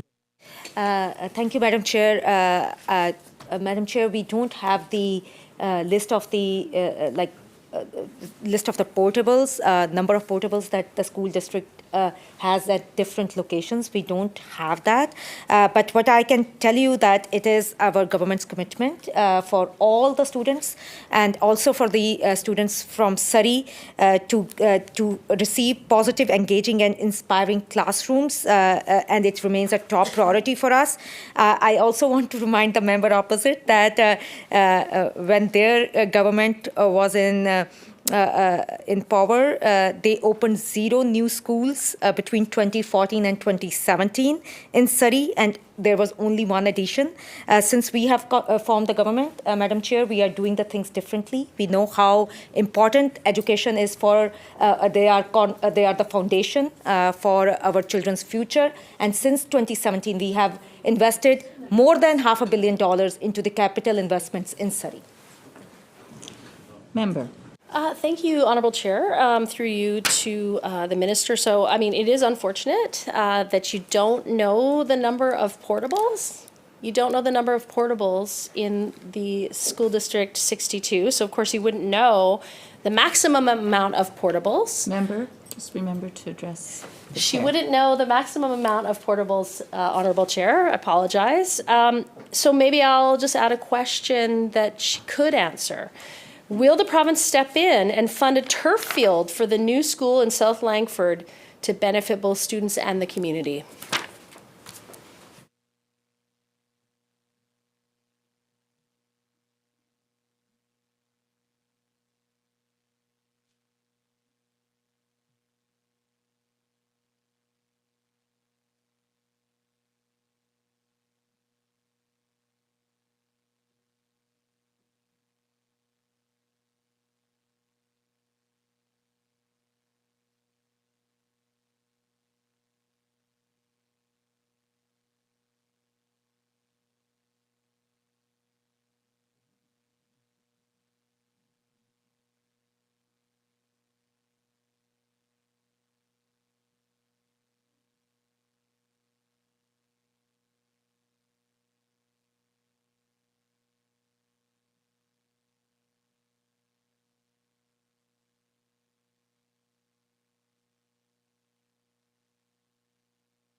Minister. Madam Chair, I'm little, just for clarification, Madam Chair, I want to ask the member opposite. In her last question, she mentioned School District 36, and that's why we were talking about Surrey School District. And she asked the number of portables in each school, not the total number of portables. So I just want to clarify, was she asking about the total number of portables in SD 62? So that is, I would really like to clarify, because that's what not the question sounded like to me. On the question of the turf, we will have more information about that in future. I would be more than happy to share that in the future. Member. Thank you, Honorable Chair. And to clarify, yes, I would like to know how many portables. So there was two questions. One was how many portables does SD 62 have in 2023 compared to 2018? Was about two questions ago. And then one question ago was how many of the sites in SD 62 have the maximum allowable portables on their school grounds?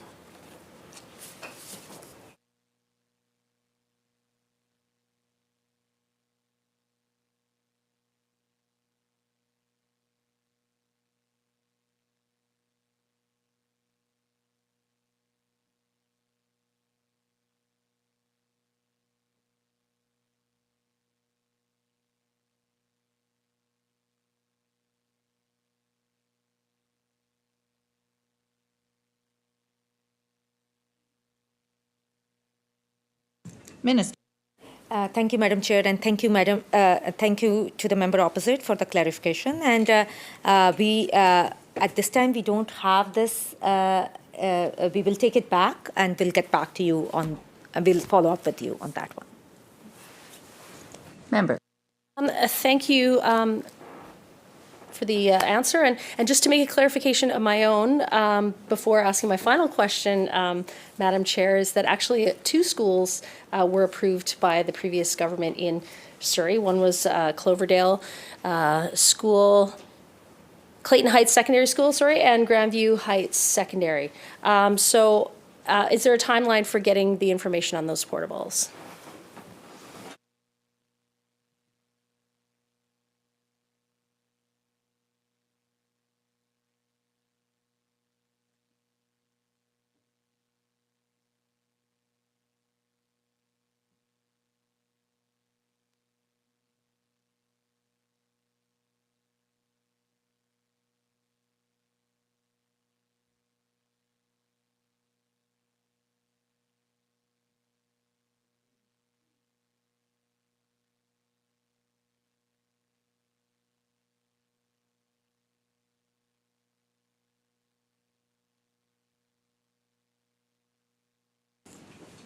Minister. Chair, and we are hoping to get this information to you within this week. Recognizing the House Leader of the third party.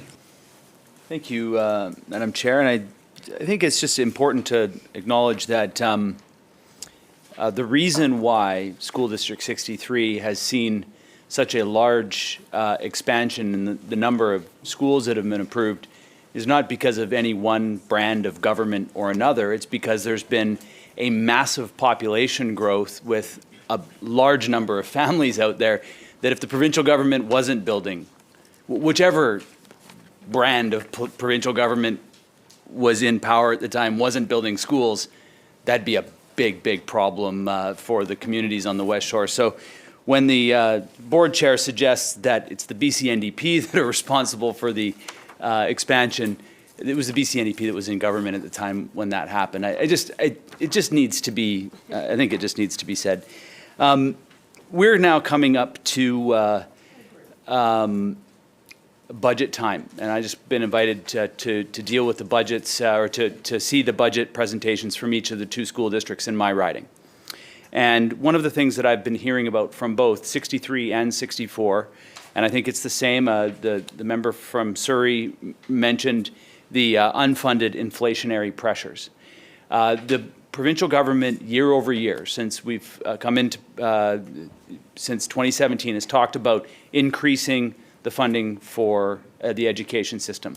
Unfortunately, the unfunded inflationary pressures continue to be a problem for school districts, specifically school districts that have stable enrollment, like School District 63 as an example. Because the funding has largely been around the per student. The increase of population has brought more funding into the schools. The schools have not been seeing an increased funding per student, and they have continued to have a challenge.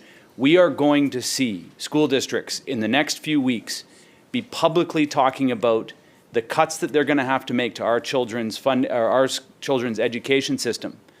Arts are going to be on the chopping block.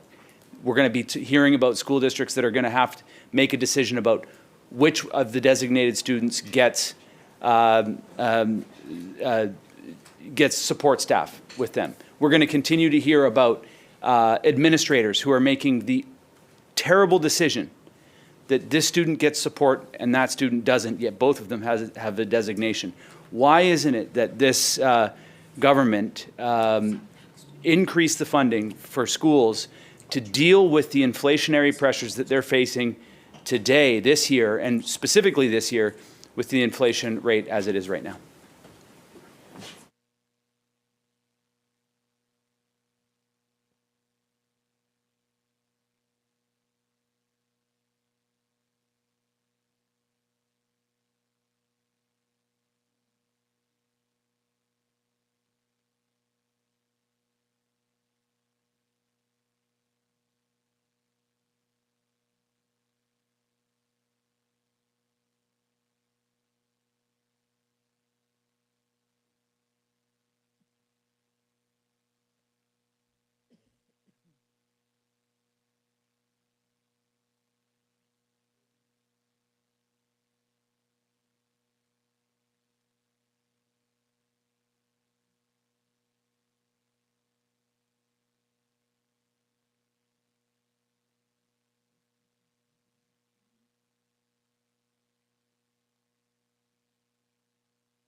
Minister. Thank you, Madam Chair, and through you, Madam Chair, to the member opposite. I just want to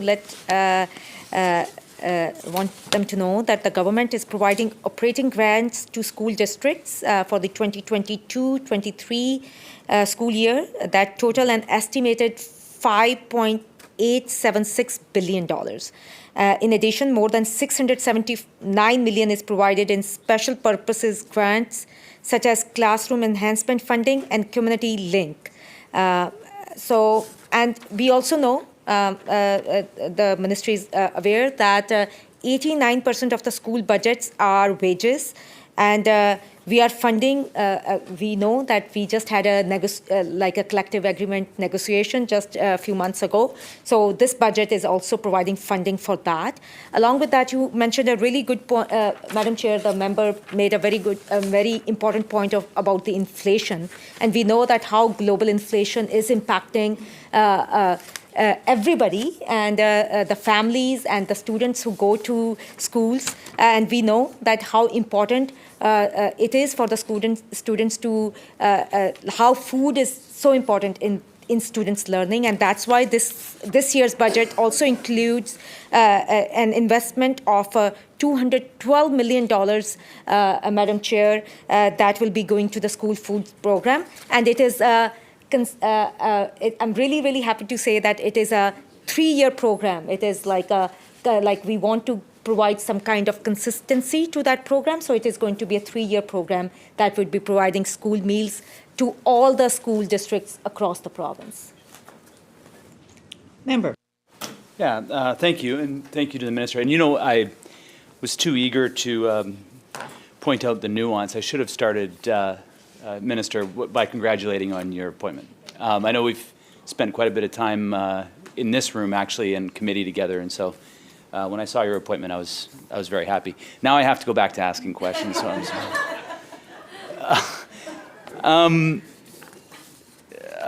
Through the chair. All right, pause. I think one of the challenges with the response, frankly, is that we recognize that education is one of the larger budgets within the provincial budget, one of the larger line items. And it should be. It's a cornerstone of a modern society, is how we educate our children. And so I don't think anybody in this province will look at the number and say that's too much. In fact, I think mostly people look at it and see that the investments that are going in are for the increased wages. They previously to that new collective bargaining agreement, they were to make up for the returned language that the courts required. What we're not seeing is an increase.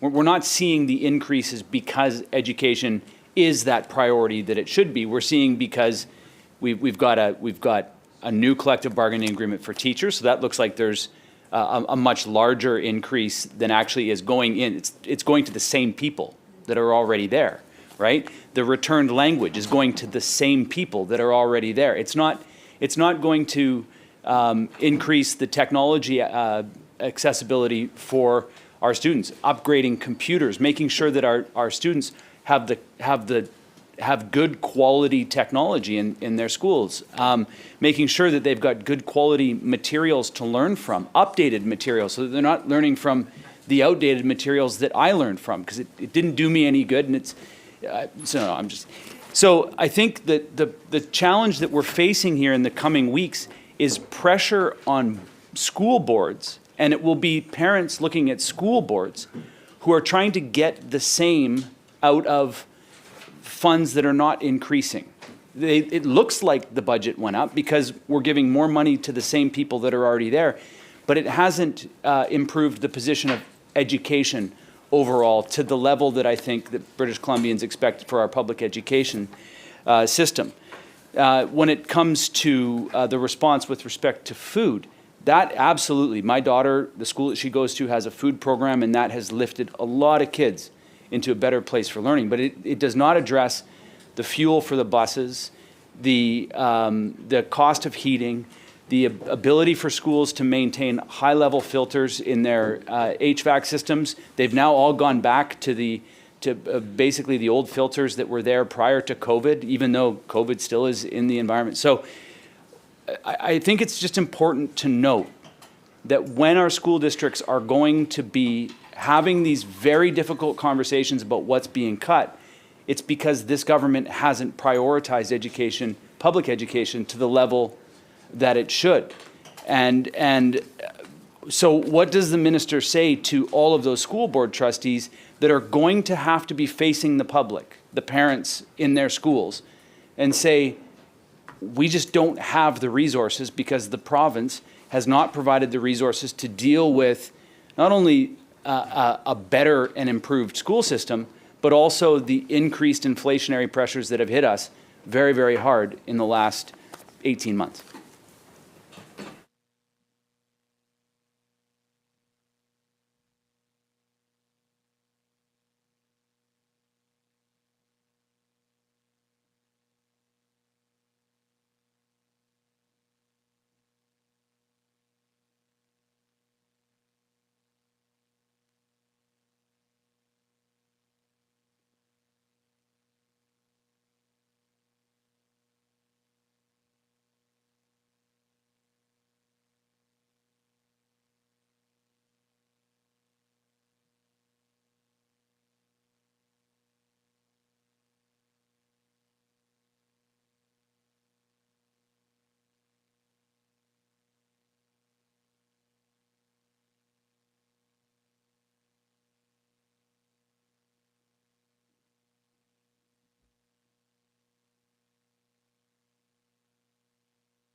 Minister.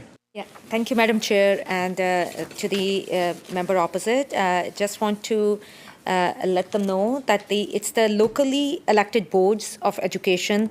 They go through their local processes and they're related to budgets, as they are. We know that they are in the best position to understand the local needs and how to address the needs of their school communities. I also want to talk about that there has been, we are providing a funding of 261.1 million that is being provided to the school minor capital projects for this year's budget, and that is 147.1 million from the annual facilities grant, which is an increase of 26.6 million compared to the last year. So the member was talking about that. And also out of that 261 million, 23 million is going into the carbon neutral capital funding to support energy and electrical upgrades to at 86 schools, 65 million in school enhancement program funding to support projects across all the 60 school districts, 5 million into the playground equipment program.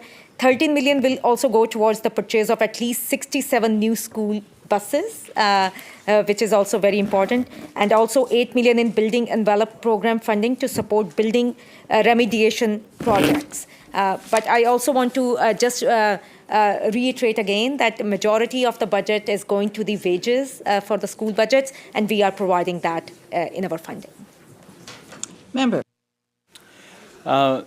Thank you, Madam Chair. I appreciate the challenge that the school trustees have in front of them, and they had it last year, and they have it in front of them again this year. Of course, they do understand the needs of the community. What's frustrating, what I continue to hear about year over year, is that it's almost more challenging knowing what the needs are, because they don't have the funds to be able to achieve what the community's priorities are.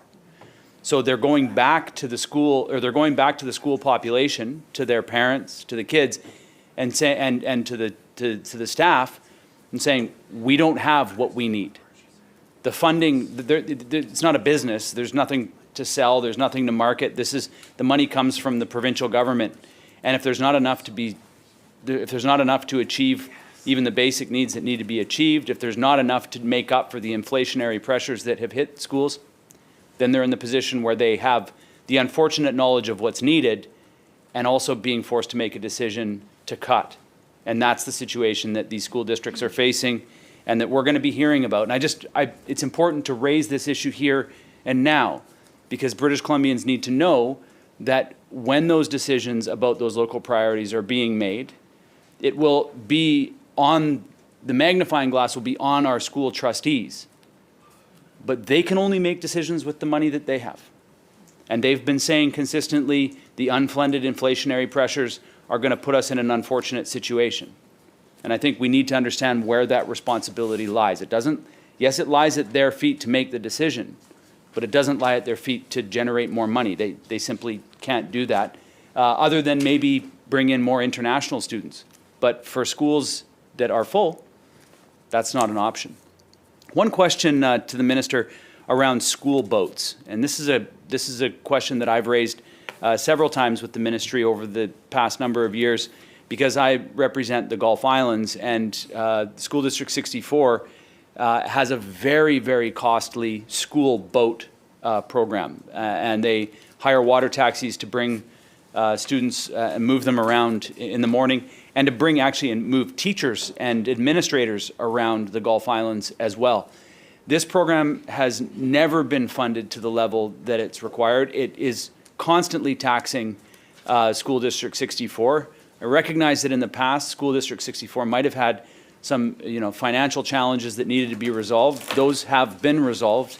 Can we count on the ministry to step up and support the school boat program, to recognizing that it is a unique program? There's only a couple of districts in the province that have school boats. My riding happens to have one of them.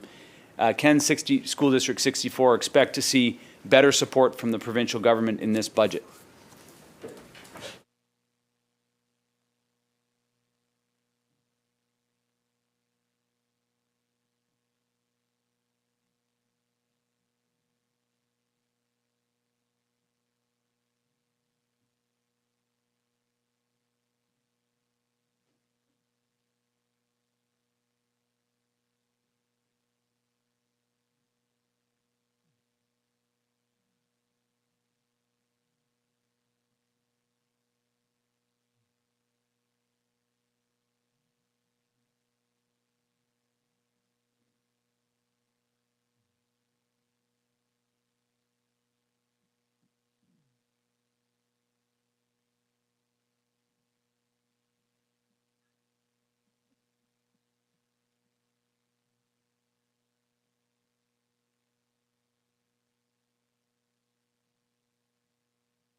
Minister. Madam Chair, and thank you, Member, for that issue that you have raised with ST64. The ministry staff is aware of this issue, and we know it's a unique situation that they are facing, and the staff is in talks with them and looking for and having those conversations like with the district. Yes. Member. Thank you, and appreciate the response. I don't want to leave it an impression that the provincial government doesn't already recognize that it's a unique situation. There is funding that recognizes that it's a unique situation. What I think I need to do on behalf of my constituents is recognize that is not funded enough, and it continues to add pressure on other school programming, and it also, I think, adds a significant amount of pressure on the families, the parents and the students, because they're getting on boats in the middle of wintertime. It's been a very successful program, but it's also something that causes stress. I'm going to finish here with education. Thank you for the opportunity to ask a few questions. I'll hand it over to my colleague from Prince George Valemount and return for childcare tomorrow. So thank you. Recognizing the member from Prince George Valemount. Thank you very much, Madam Chair, and good afternoon. This is a topic that should be well on the radar screen of the minister. So I have three very specific questions, and hopefully, and I want to thank my colleague for allowing me to ask questions on behalf of my colleague from Prince George Mackenzie as well. As the minister would well know, we have a school district where parents are deeply concerned about ensuring that their children get the quality education that they deserve. Teachers every day are working as hard as they possibly can in classrooms, but we have certainly heard from parents who are concerned about the state of the situation in Prince George and the gigantic school district that we represent. So my questions are this. The minister was, or at least in a media report, was quoted, was referenced as saying that the ministry is supporting the school board. So we would like to know what exactly those supports look like. We are 2 trustees down. We have had 7 superintendents in 7 years. So could the minister be very specific about what is being done to support our school board? Secondly, could the minister confirm whether Rod Allen and Corey Wilson are completing their time as special advisors to the district? This would be the second group of special advisors. The ministerial order was put in place and it is to end on July 28th. As I understand it, they are to report to the minister at least every 2 months. So can the minister confirm that the special advisors remain in place, and could she describe for us what happens to those reports? Do school trustees see those reports? Does the minister read them? Are they made public? So that we have a sense of what is happening related to the second group of special advisors. And lastly, when will the district be in a position to announce a by-election date?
Minister.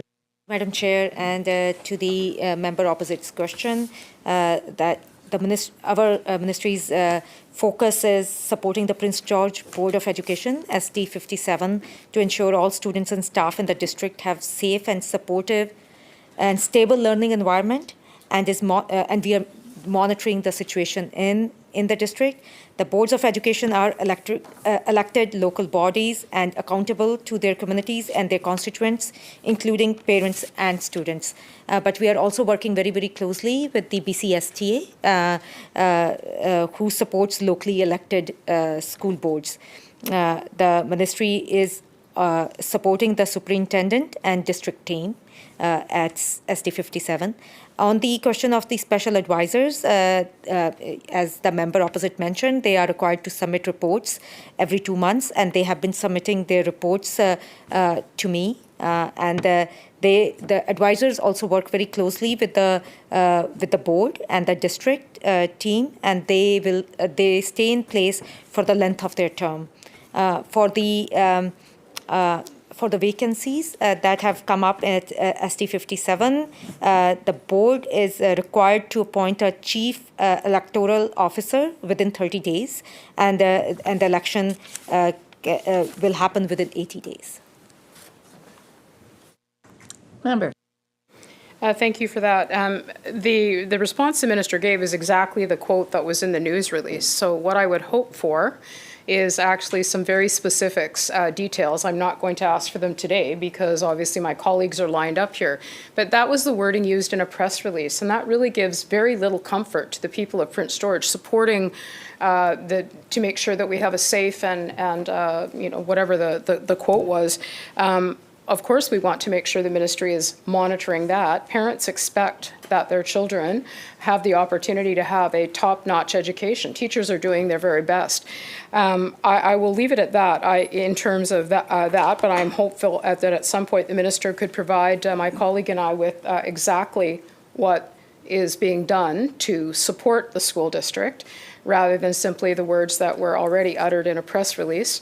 And secondly, if the reports are being received by the minister spent a lot of time today talking about local governance and all of those things. Do the school trustees in School District 57 receive those reports?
Minister.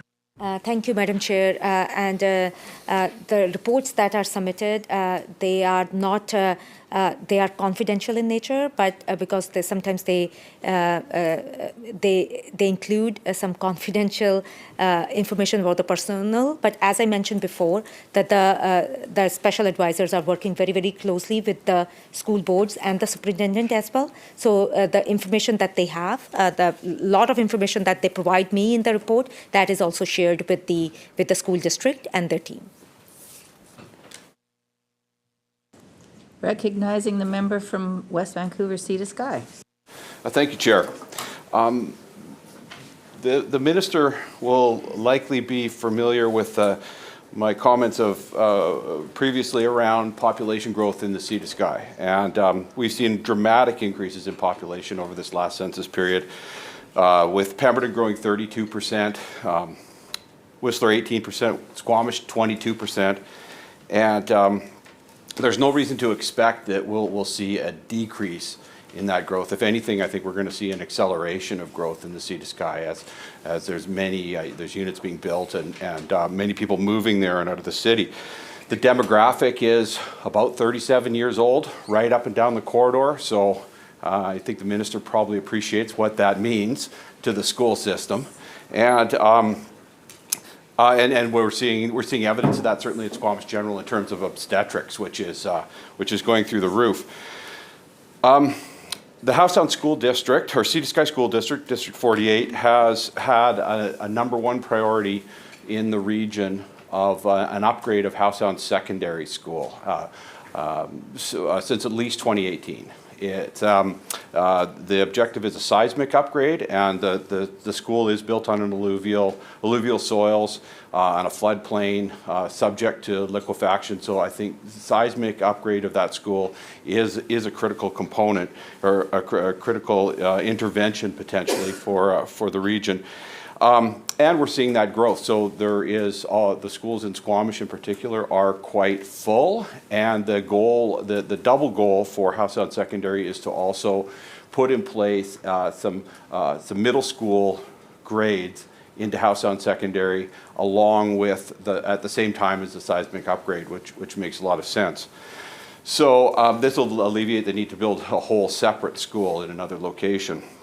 The capital costs we've seen grow from, I think, 37 million in 2018 to now it's 44 million as of last summer. So I think we can expect to see it'll probably be even more than that, and it doesn't look like it's slowing down. So the question I have for the minister is, will the ministry see fit to action that number one priority for the Sea to Sky School District and commit to completing an upgrade, seismic upgrade and expansion of Housetown Secondary at hopefully this year?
Minister. Madam Chair, and to the member, member has already talked about the enrollment pressures, and today we have talked a lot about it, like what the school districts are facing, and the school district that the member is talking about, obviously facing the pressure, and every year. All the school districts, like we have 60 school districts, they talk about, they let the ministry staff know what their priorities are. The ministry is aware of the priority in the school district, and we will be the staff will be the ministry staff will be working closely with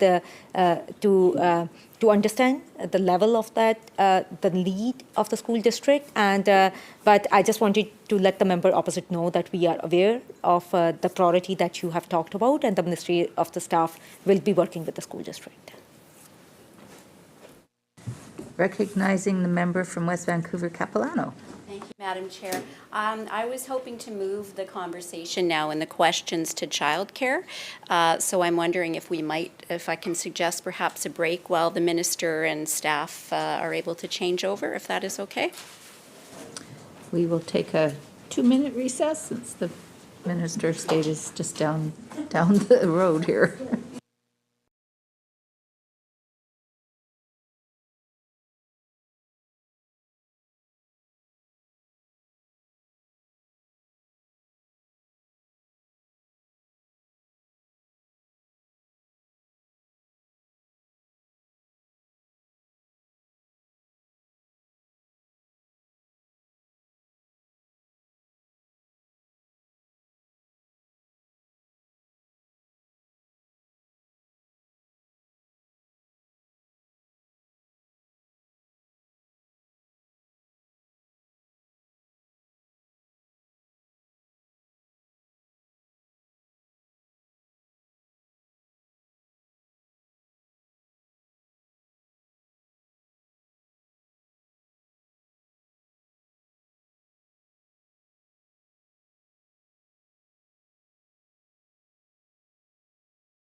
Committee back to order, and I recognize the Minister of State for Childcare. Would you like to make some remarks? Thank you very much, Madam Chair, and I would appreciate the chance to make a few introductory remarks. I know our ministry is obviously not just starting for the day, but as I am, appreciate the opportunity. Grateful to be starting this process, my first time as a minister. I want to acknowledge that we're on the territory of the Lekwungen peoples of the Songhees and Esquimalt nations. This is the territory not only that the legislature is on, but also the territory I represent and raise my family on. I have a few acknowledgements to make. I want to start those by expressing my gratitude to childcare providers and educators. There's a lot of work underway in childcare, but fundamentally we do this work with and alongside providers and early childhood educators. We don't do any of this on our own, and I want to thank them for the work that they do alongside us, but more importantly, the work that they do every single day for our littlest and their families. There are, as you can tell, so many folks in our ministry who work incredibly hard to prepare for things like estimates, but to deliver for BC families and providers. And I want to thank them for being here and for supporting me in this work. I want to just introduce a few of the teams, and maybe I'll introduce the folks who are new here for childcare. Patricia Boyle is ADM in our childcare division. Anne Wetherill is ED in childcare benefit and operating funding. Teresa Butler, acting executive director in childcare policy. Kate Cody, Director in Childcare Policy as well, Roseanne Suka, Director of Analytics, Erica Meldrum, ED Strategic Initiatives in the ADM office, Helen Gao, Financial Planning, Chris Brown is still here as ADM for Resource Management Division, and Jonathan Berry, ED Childcare for Capital, and of course we still have our Christina, our Deputy Minister, who's spending a long afternoon here with us. Madam Chair, investments in childcare are changing lives in BC families, whether it's making life more affordable or creating additional spaces. Childcare is fundamentally transformative for families, good for communities. We know it's good for the economy as a whole and local economies around a province. 3/4 of last year's job growth were driven by women's employment. That's over 58,000 more women in the workforce in 2022 over 2021. And we know childcare is a huge factor in this. Affordability remains one of our key pillars, and it's helping bring costs down and helping families respond to rising global inflation. Thousands of BC families are benefiting from lower childcare fees through $10 a day childcare, through the fee reduction initiative, and the Affordable Childcare Benefit Program. Last December, we cut fees again, and families with children kindergarten age and younger accessing licensed care are now saving up to $900 per month per child. This includes over 76,000 spaces. This September, we're expanding fee reduction initiatives to include preschool and before and after school care, because we know that families' child care costs don't end at 5.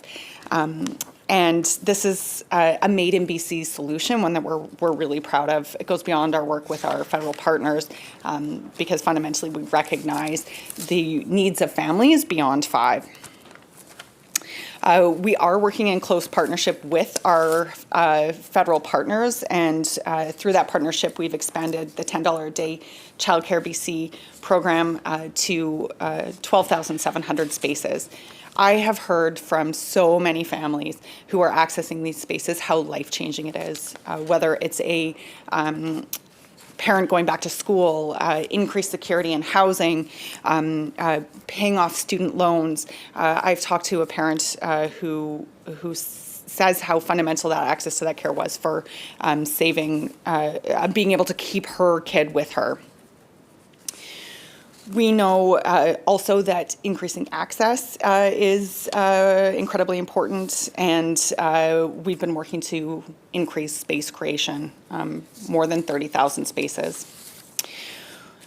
Of course, childcare on school grounds is a really important piece of this work, and having childcare on school grounds makes life easier for parents. I have a 6 and an 8-year-old. I'm just out of that childcare phase, but thinking about what that means for juggling life and drop-off and before and after school care, for example. That's why we're prioritizing space for childcare as we build and rebuild schools. We're working with school districts, with local communities, Indigenous governments, and not-for-profits to respond to that community need through childcare on school grounds. To continue to create more childcare spaces on school grounds, we added the funding stream for Childcare BC New Spaces Fund dedicated to school districts and on school grounds. I'm sure we'll have quite a few questions as we go through this process around spaces, but fundamentally when we're talking about spaces, we're really talking about people. We can't do any of this without the skilled professionals who provide early childhood education. I thanked ECEs at the beginning, but truly it is, spaces is not childcare, people are. To recognize that and to support the sector, we have taken action to train, recruit, and support ECEs, both those that are in the sector, but those that are coming up into it. There's a number of ways we're doing that, including access to training, streamlining pathways for international ECEs, working with 30 school districts for dual credit programs. That allows grades 11 and 12 to start their ECE post-secondary training. And of course, we're lifting up the ECEs that are in the sector through wage enhancements and professional development programs because we need to support and keep those we have. ECEs, as well as providers, are such a key part of the work that we do because it is them on the ground providing the support. So we need to, and we are continuing to ensure that providers are providing quality care by investing in operating funding, increasing provider payments, and more. The wage enhancements for ECEs also supports their providers by supporting those, by supporting their staff, rather. And of course, we can't have high quality childcare in the province without ensuring that we have inclusive care. Our priority is to make sure that all children in BC have equitable access to regulated quality childcare spaces and are supported in their learning through play and with and alongside other kids in childcare programs. Already in funding the creation of new spaces, we're prioritizing projects that support inclusive care. We've recently announced an additional $31.8 million to help more children with support needs access care and fully participate in childcare through supported child development and Aboriginal supported child development programs. In addition to this funding, we've been working to develop capacity in the sector so that all providers feel confident in providing inclusive care. We're doing this through information and resources and training opportunities to increase the knowledge and skills of childcare providers. And I know a number of my colleagues were there last night at the UVic reception, a chance to see some of the things that are happening out of UVic. And so you may, my colleagues in the room may have come across some of the folks at Can Assist who are working with us to develop and have developed Foundations of Inclusive Childcare, which is an online training, and are working on developing positive approaches to behavior. It was great to talk to them last night about the appetite and the interest in these programs for existing ECEs. We also know how important it is to work with Indigenous leaders and rights holders and to actualize distinctions-based childcare for First Nations, for Métis, and for Inuit families. We're supporting 1,500 Aboriginal Head Start spaces, which are culturally relevant, culturally based care at no cost that provide wraparound family supports for Indigenous families. Over the past 5 years, as we hit this halfway mark in Childcare BC, we have made significant progress on our Childcare BC plan to build affordable, accessible, quality, and inclusive childcare, one that is available to BC families when we need it. And we're continuing to make childcare a priority. That's why we're investing nearly $2.6 billion in early learning and childcare over the next 3 years. Through Budget 2023, we're looking to support and lift up hardworking BC families who access and benefit this truly life-changing childcare. So with that, I'll take my seat, and I really look forward to the conversation today. Recognizing the member from West Vancouver, Capilano, if you'd like to make some remarks. Thank you, Madam Chair. Yes, I would. I would like to welcome the minister, congratulate her on her new role. The minister and I had an opportunity to work on a tri-party committee that was quite significant for a couple of years, and I really did enjoy that work. So it'll be interesting now to interact with the new minister in a different role. If I might just say a few things about childcare in BC. Childcare is, I agree with the minister, it is foundational, it's fundamental, it is such a priority. We need to give our children a healthy head start, early learning, and it does lift women up. It does allow women to participate more fully in the workforce, and these are important things. As the minister has said, and the previous minister of state have often told stories about people speaking to them about that life-changing opportunity with affordable childcare. An example on the other side, I was just speaking to my colleague here who was talking about nurses in Terrace who may actually be leaving Terrace because they can't find childcare. So there are good things happening, but it is day after day that I'm hearing from the people who are not being able to find childcare, who are struggling, who are providers of childcare, who are struggling. So my role here is to represent those people today in British Columbians to ask those questions as to why some of these things are happening. So I thank you for that time, and if I might just go into my questions. Okay, thank you very much. I'll just make these ones short and quick to start with. Through the chair, can the minister tell us how many licensed spaces are open with children receiving childcare today?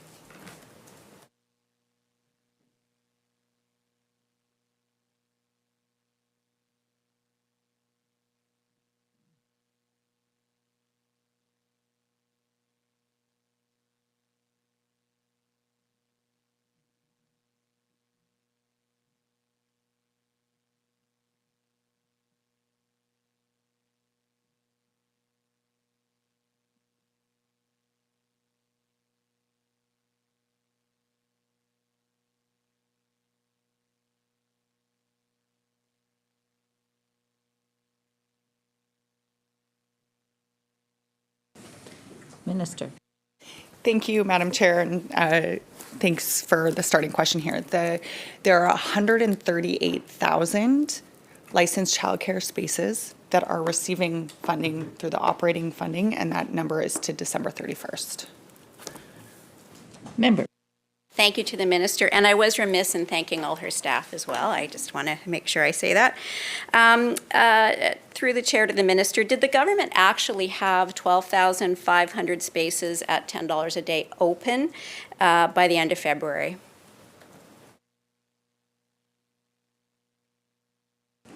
Minister. At the end of February, 12,700. Member. Thank you. This is very quick. To the minister, how many childcare spaces have ceased operations in each of the last 4 years? So how many have we actually lost?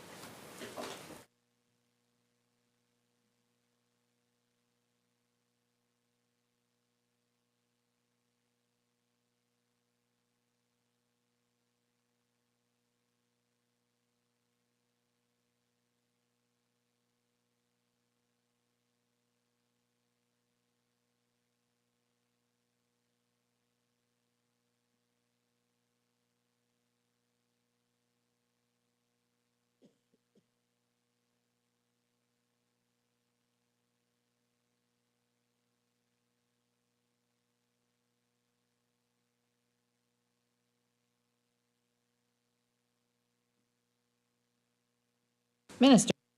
Thank you, Madam Chair, and through you to the member. We do not have numbers on who closes and why.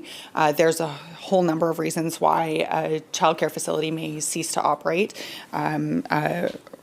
Retirement, for example, or moving a business. What we do know is that there's been a net increase year over year in each of those 4 years in the number of licensed childcare spaces accessing our funding. Member. Thank you to the minister through the chair. Childcare spaces, I probably didn't ask the question specifically enough. So how many licensed spaces, so not childcare facilities, but how many licensed spaces were lost, notwithstanding that the minister is saying that there's a net increase? How many of those closed or were lost?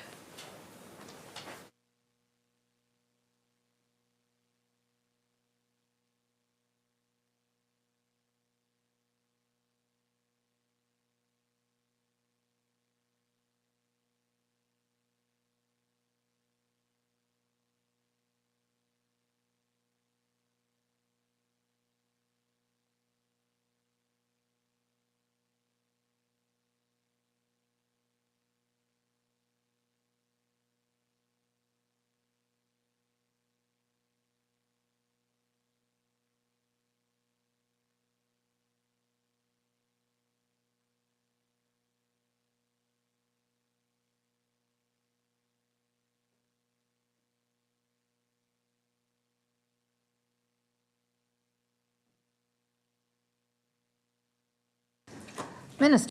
Thank you. So the answer is the same. There's any number of reasons why the number of licensed spaces may fluctuate from month to month or year to year. It isn't, we don't have data on the number of closures, as the member put it. What we do know is the number of spaces that exist, and that continues to increase, and it has increased year over the last 4 years. Member. Thank you to the minister. How many before and after school care programs or spaces have been created each year in the last 3 years? And will those before and after school spaces, will they also be included as $10 a day spaces?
Minister.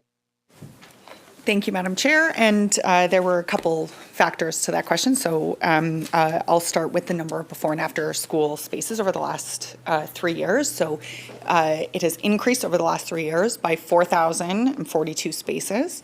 That is on average 1,347, but that differs a bit year to year. We also know, though, that, so that is school-aged children. We also know that there is school-aged kids being supported before and after school in multifamily and family-based childcare, and all of those numbers are going up as well. So that number of 4,042 is not the entirety of those spaces, in so much as we know that they're in some of those other types of care. Regarding the member's question about $10 a day, a couple of things I want to share. Before and after school care was eligible to apply for $10 a day for provincially funded sites.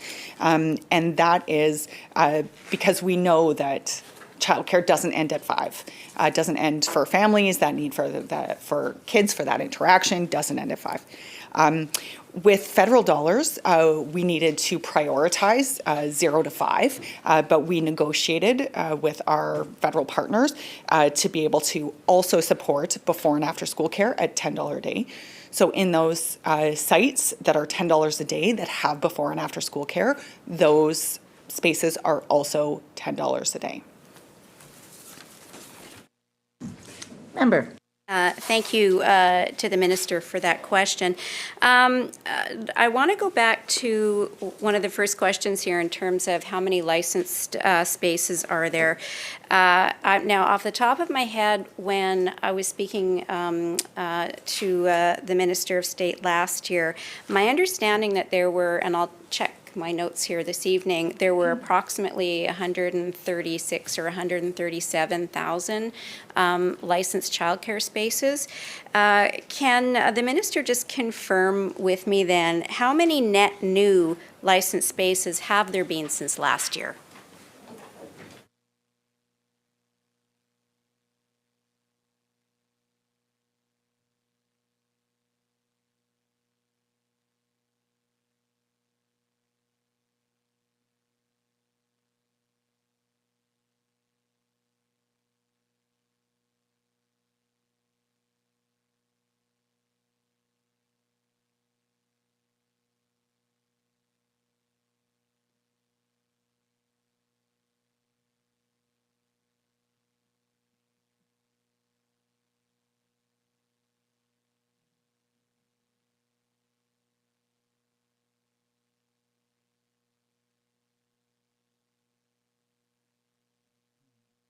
Minister. Thank you very much. And through you, Madam Chair, to the member. The number for last year, what we have now is the full fiscal. What the member most likely would have got last year at this time is to December. So the number we have is higher, and that's 131,997. What we've seen is an increase of 6,302. Again, through you, Madam Chair, that's to December, so it isn't capturing anything from January to now. So we've seen an increase from start of this fiscal to end of December of 6,302. Member. Thank you, through the chair, to the minister.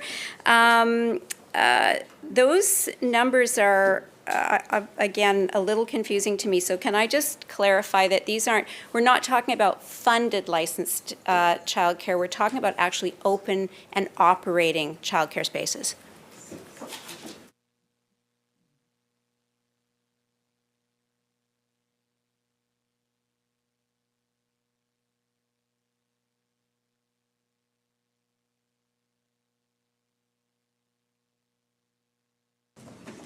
Minister. Thank you very much. And to the member opposite, yes, these are licensed, open, children in them spaces. I do want to clarify that they are not all licensed childcare spaces. That's a question for health, because the licensing still happens in health, but these are the spaces that are funded through us with operating funding and a host of other things. And that, but that number I gave you of I gave the member of the change year over year are open with kids in them.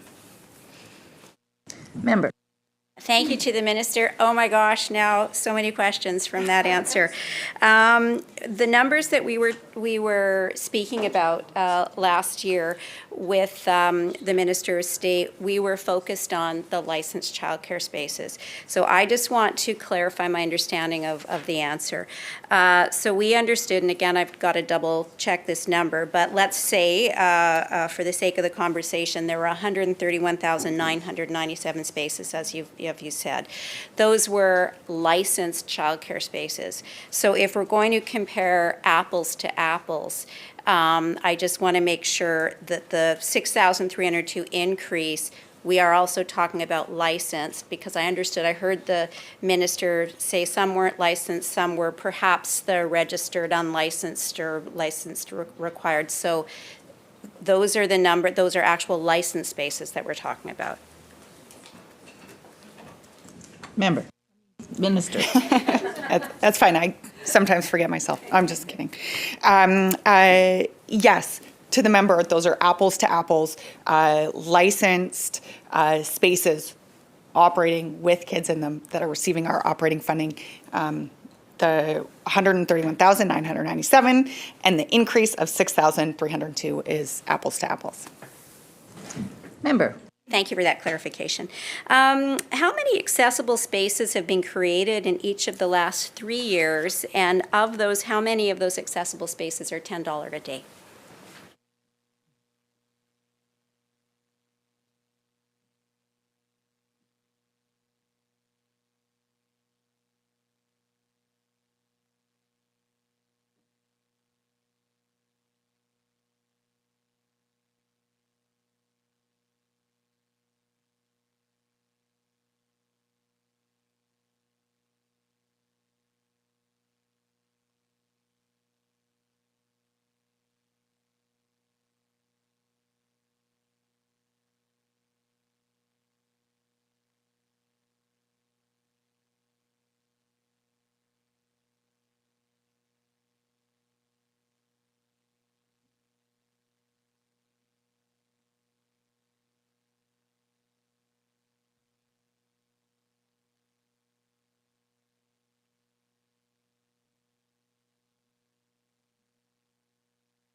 Minister. Thank you, Madam Chair, and thanks to the member opposite for the question. So we don't categorize our spaces as inclusive or not. We're working to build a whole system that is accessible and inclusive of children with support needs. What we do know from surveys with our providers is that 82% of them have some or full capacity to support children with support needs. Last question, member. Madam Chair. Thank you to the minister. How many of the net new spaces were approved and built at a build cost of more than $40,000 per space in this last year?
Minister.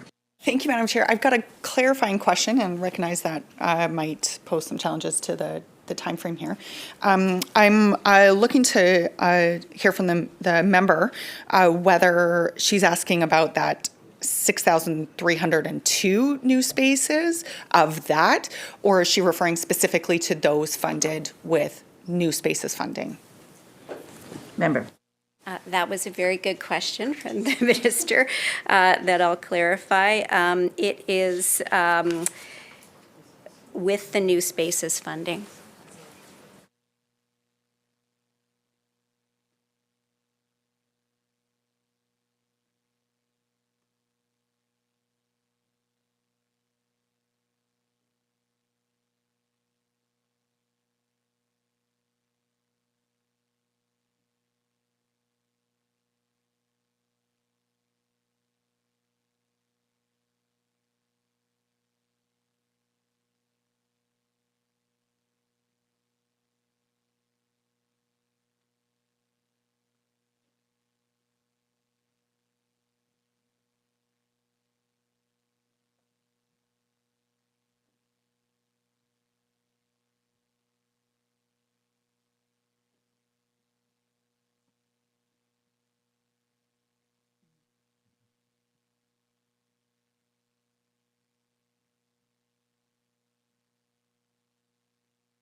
Minister.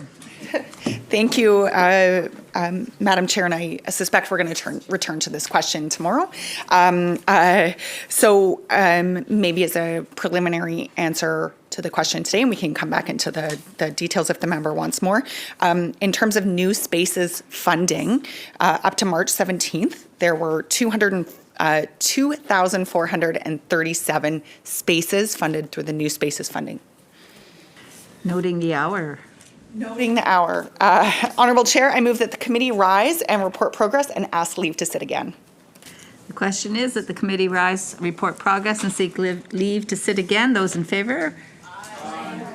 Opposed? Carried. Thank you, members. This committee stands adjourned.